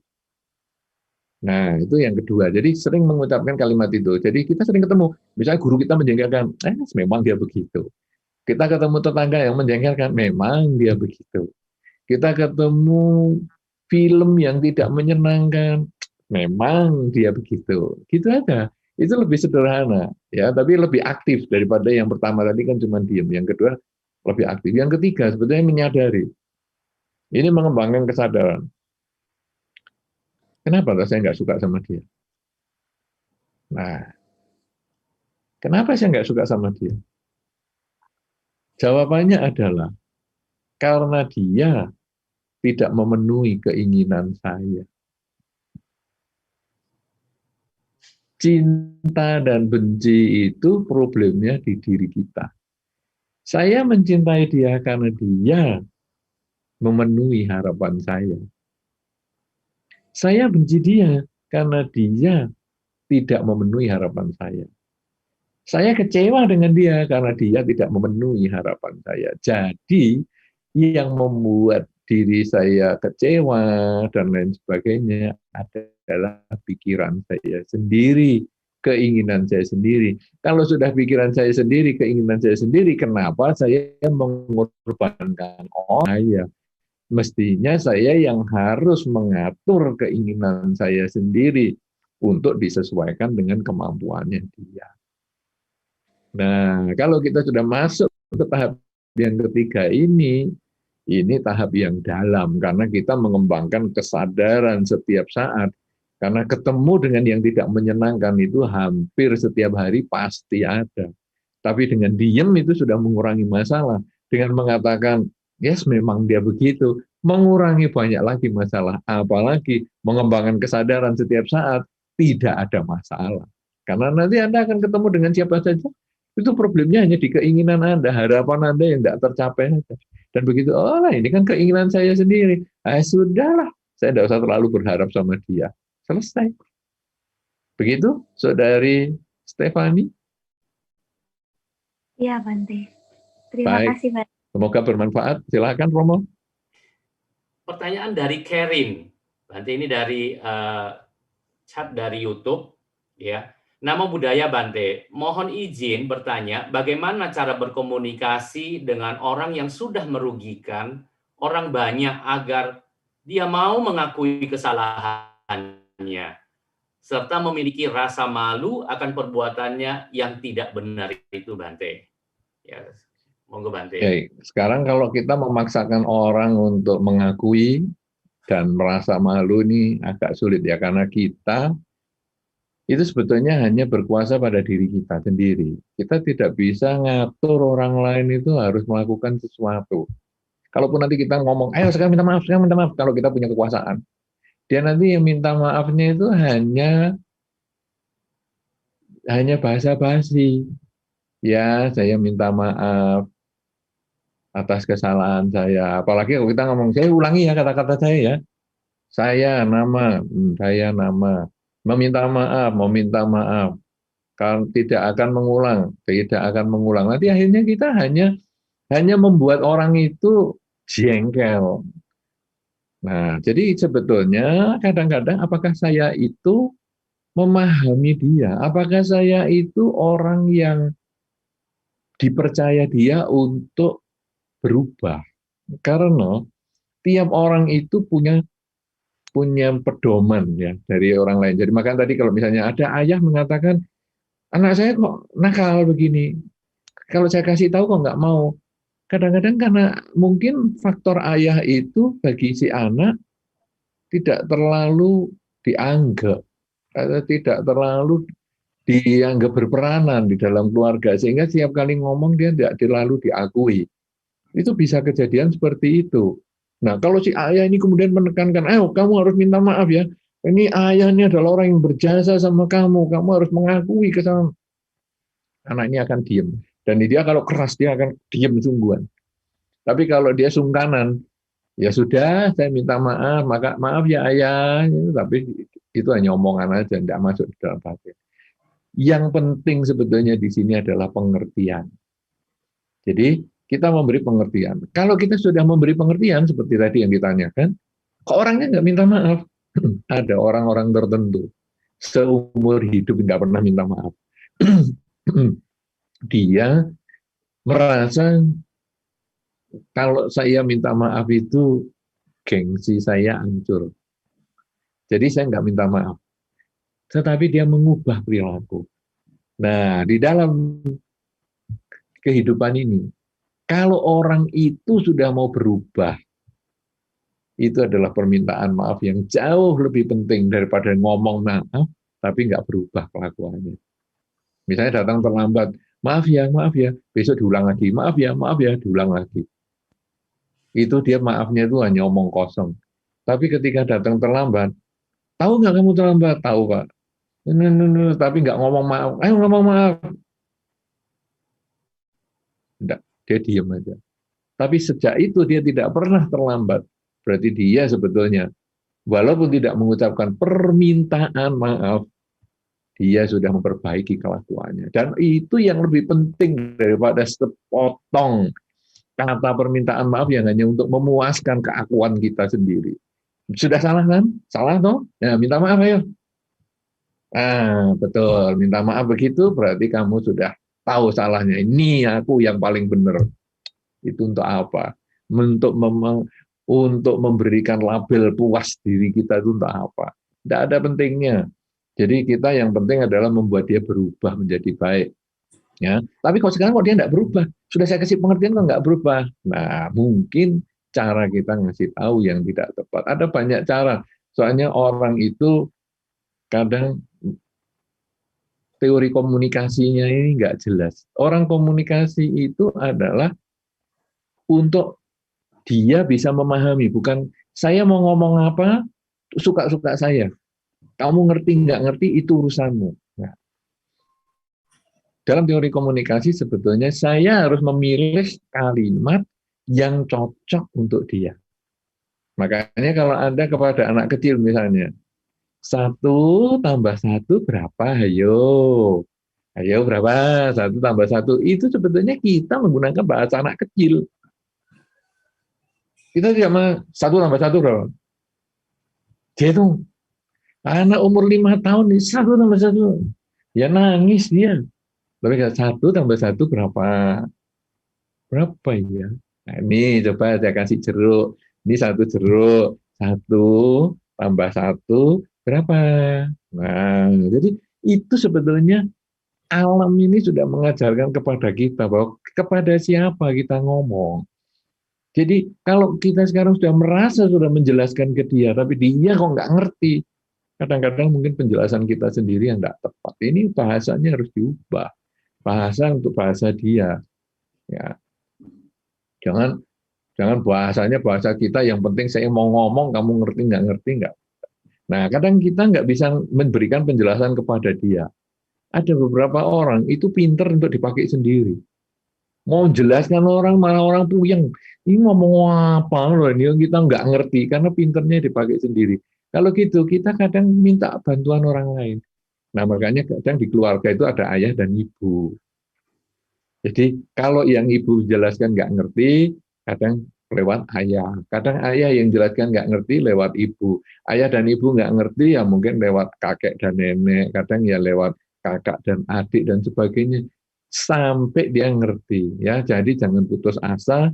Saya sudah ngasih tahu kok dia nggak ngerti. Saya sudah ngasih tahu kok dia masih nggak minta maaf. Kalau dia sudah tidak mengulang tapi tidak minta maaf, nggak apa-apa. Tapi kalau dia masih melakukan, berarti dia belum mengerti, dan kita bisa pakai cara yang lain atau meminta orang lain untuk menjelaskan. Begitu. Silahkan Romo, ayo. Kita mau sampai jam berapa, Romo? Pertanyaan Sherin tadi merupakan pertanyaan terakhir, Bante. Berhubung waktu kita juga sudah habis, ya. Ya, cukup dari jam 19 tadi kita mulai sampai jam 21 cukup ya, 2 jam ya kita berbincang-bincang. Nah, bagi Ibu Bapak, teman-teman sekalian yang masih mau mendengarkan apa yang disampaikan oleh Bante Utamo, bisa kita unduh juga, bisa kita lihat di YouTube ya. Di situ sangat banyak sekali kita banyak bisa belajar dari Bante Utamo. Nah, baik, saya akan memberikan sebuah kesimpulan closing statement. Ya, tadi saya sangat senang sekali Bante memulai dari seorang individu, dari keluarga Bante, ya, mengajak kita sebagai seorang anak anggota dari keluarga untuk menjaga martabat, menjaga nama baik keluarga kita. Apa itu hiri otapa itu dari sana, karena hiri otapa itu akan memberikan ya penilaian orang kepada kita. Apa yang kita lakukan yang baik memberikan kebahagiaan, rasa bangga keluarga bagi kita. Ya, kalau kita melakukan hal-hal buruk tentu akan merugikan keluarga kita. Dan kemudian Bante mengajak kita lagi, ya, sebagai seorang umat, sebagai seorang upasaka upasika, seorang murid dari ya apa yang kita yakini Guru Agung Sang Buddha Gautama, ya. Kalau kita berbuat baik, maka akan memberikan kebahagiaan bagi kita, keuntungan bagi kita, ya, termasuk agama kita, institusi kita semuanya.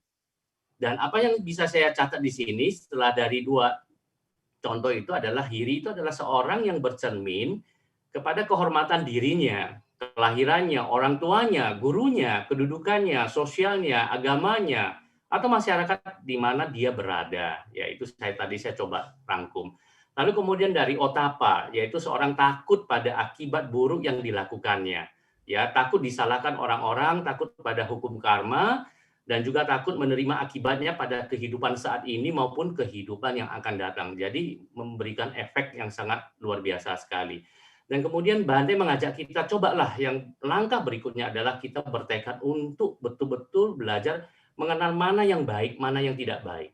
Ketika kita bisa belajar mana yang baik, mana yang tidak baik, kita akan mengulangi hal yang baik terus-menerus dan mengurangi hal yang tidak baik. Ya. Dan yang kemudian kita menyadari bahwa diri kita itu belum mencapai kesucian, belum sempurna. Oleh karena itu jatuh bangun dalam praktek. Ya, mempraktekkan hiri otapa, kebaikan itu ya sesuatu yang wajar. Ya, mari kita kalau seandainya kita belum, kita kembali kita ulangi lagi, kita perbanyak lagi. Ya, kita kurangi perbuatan-perbuatan yang tidak baik, ya, dan kemudian kita terus memperbanyak. Dan yang terakhir adalah Bante mengajak kita untuk membangun hiri otapa di dalam diri kita, sehingga hiri otapa dhamma itu tidak jauh dari diri kita. Ya, dalam kehidupan sehari-hari sampai hari ini, mulai hari besok, mungkin setelah kita mendengar, mari kita bertekad betul-betul kita menjalankan hiri dan otapa. Baru ada ya makna asal hamaha puja ini memberikan kesan yang luar biasa bagi kehidupan kita.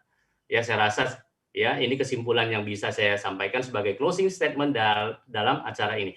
Nah, bagi teman-teman ibu bapak sekalian yang untuk mengetahui kelanjutan kegiatan ini, silakan melihat di chat ya yang sudah disampaikan oleh panitia, linknya itu sehingga kita besok tidak ketinggalan untuk mengikuti asal hamaha puja. Ya.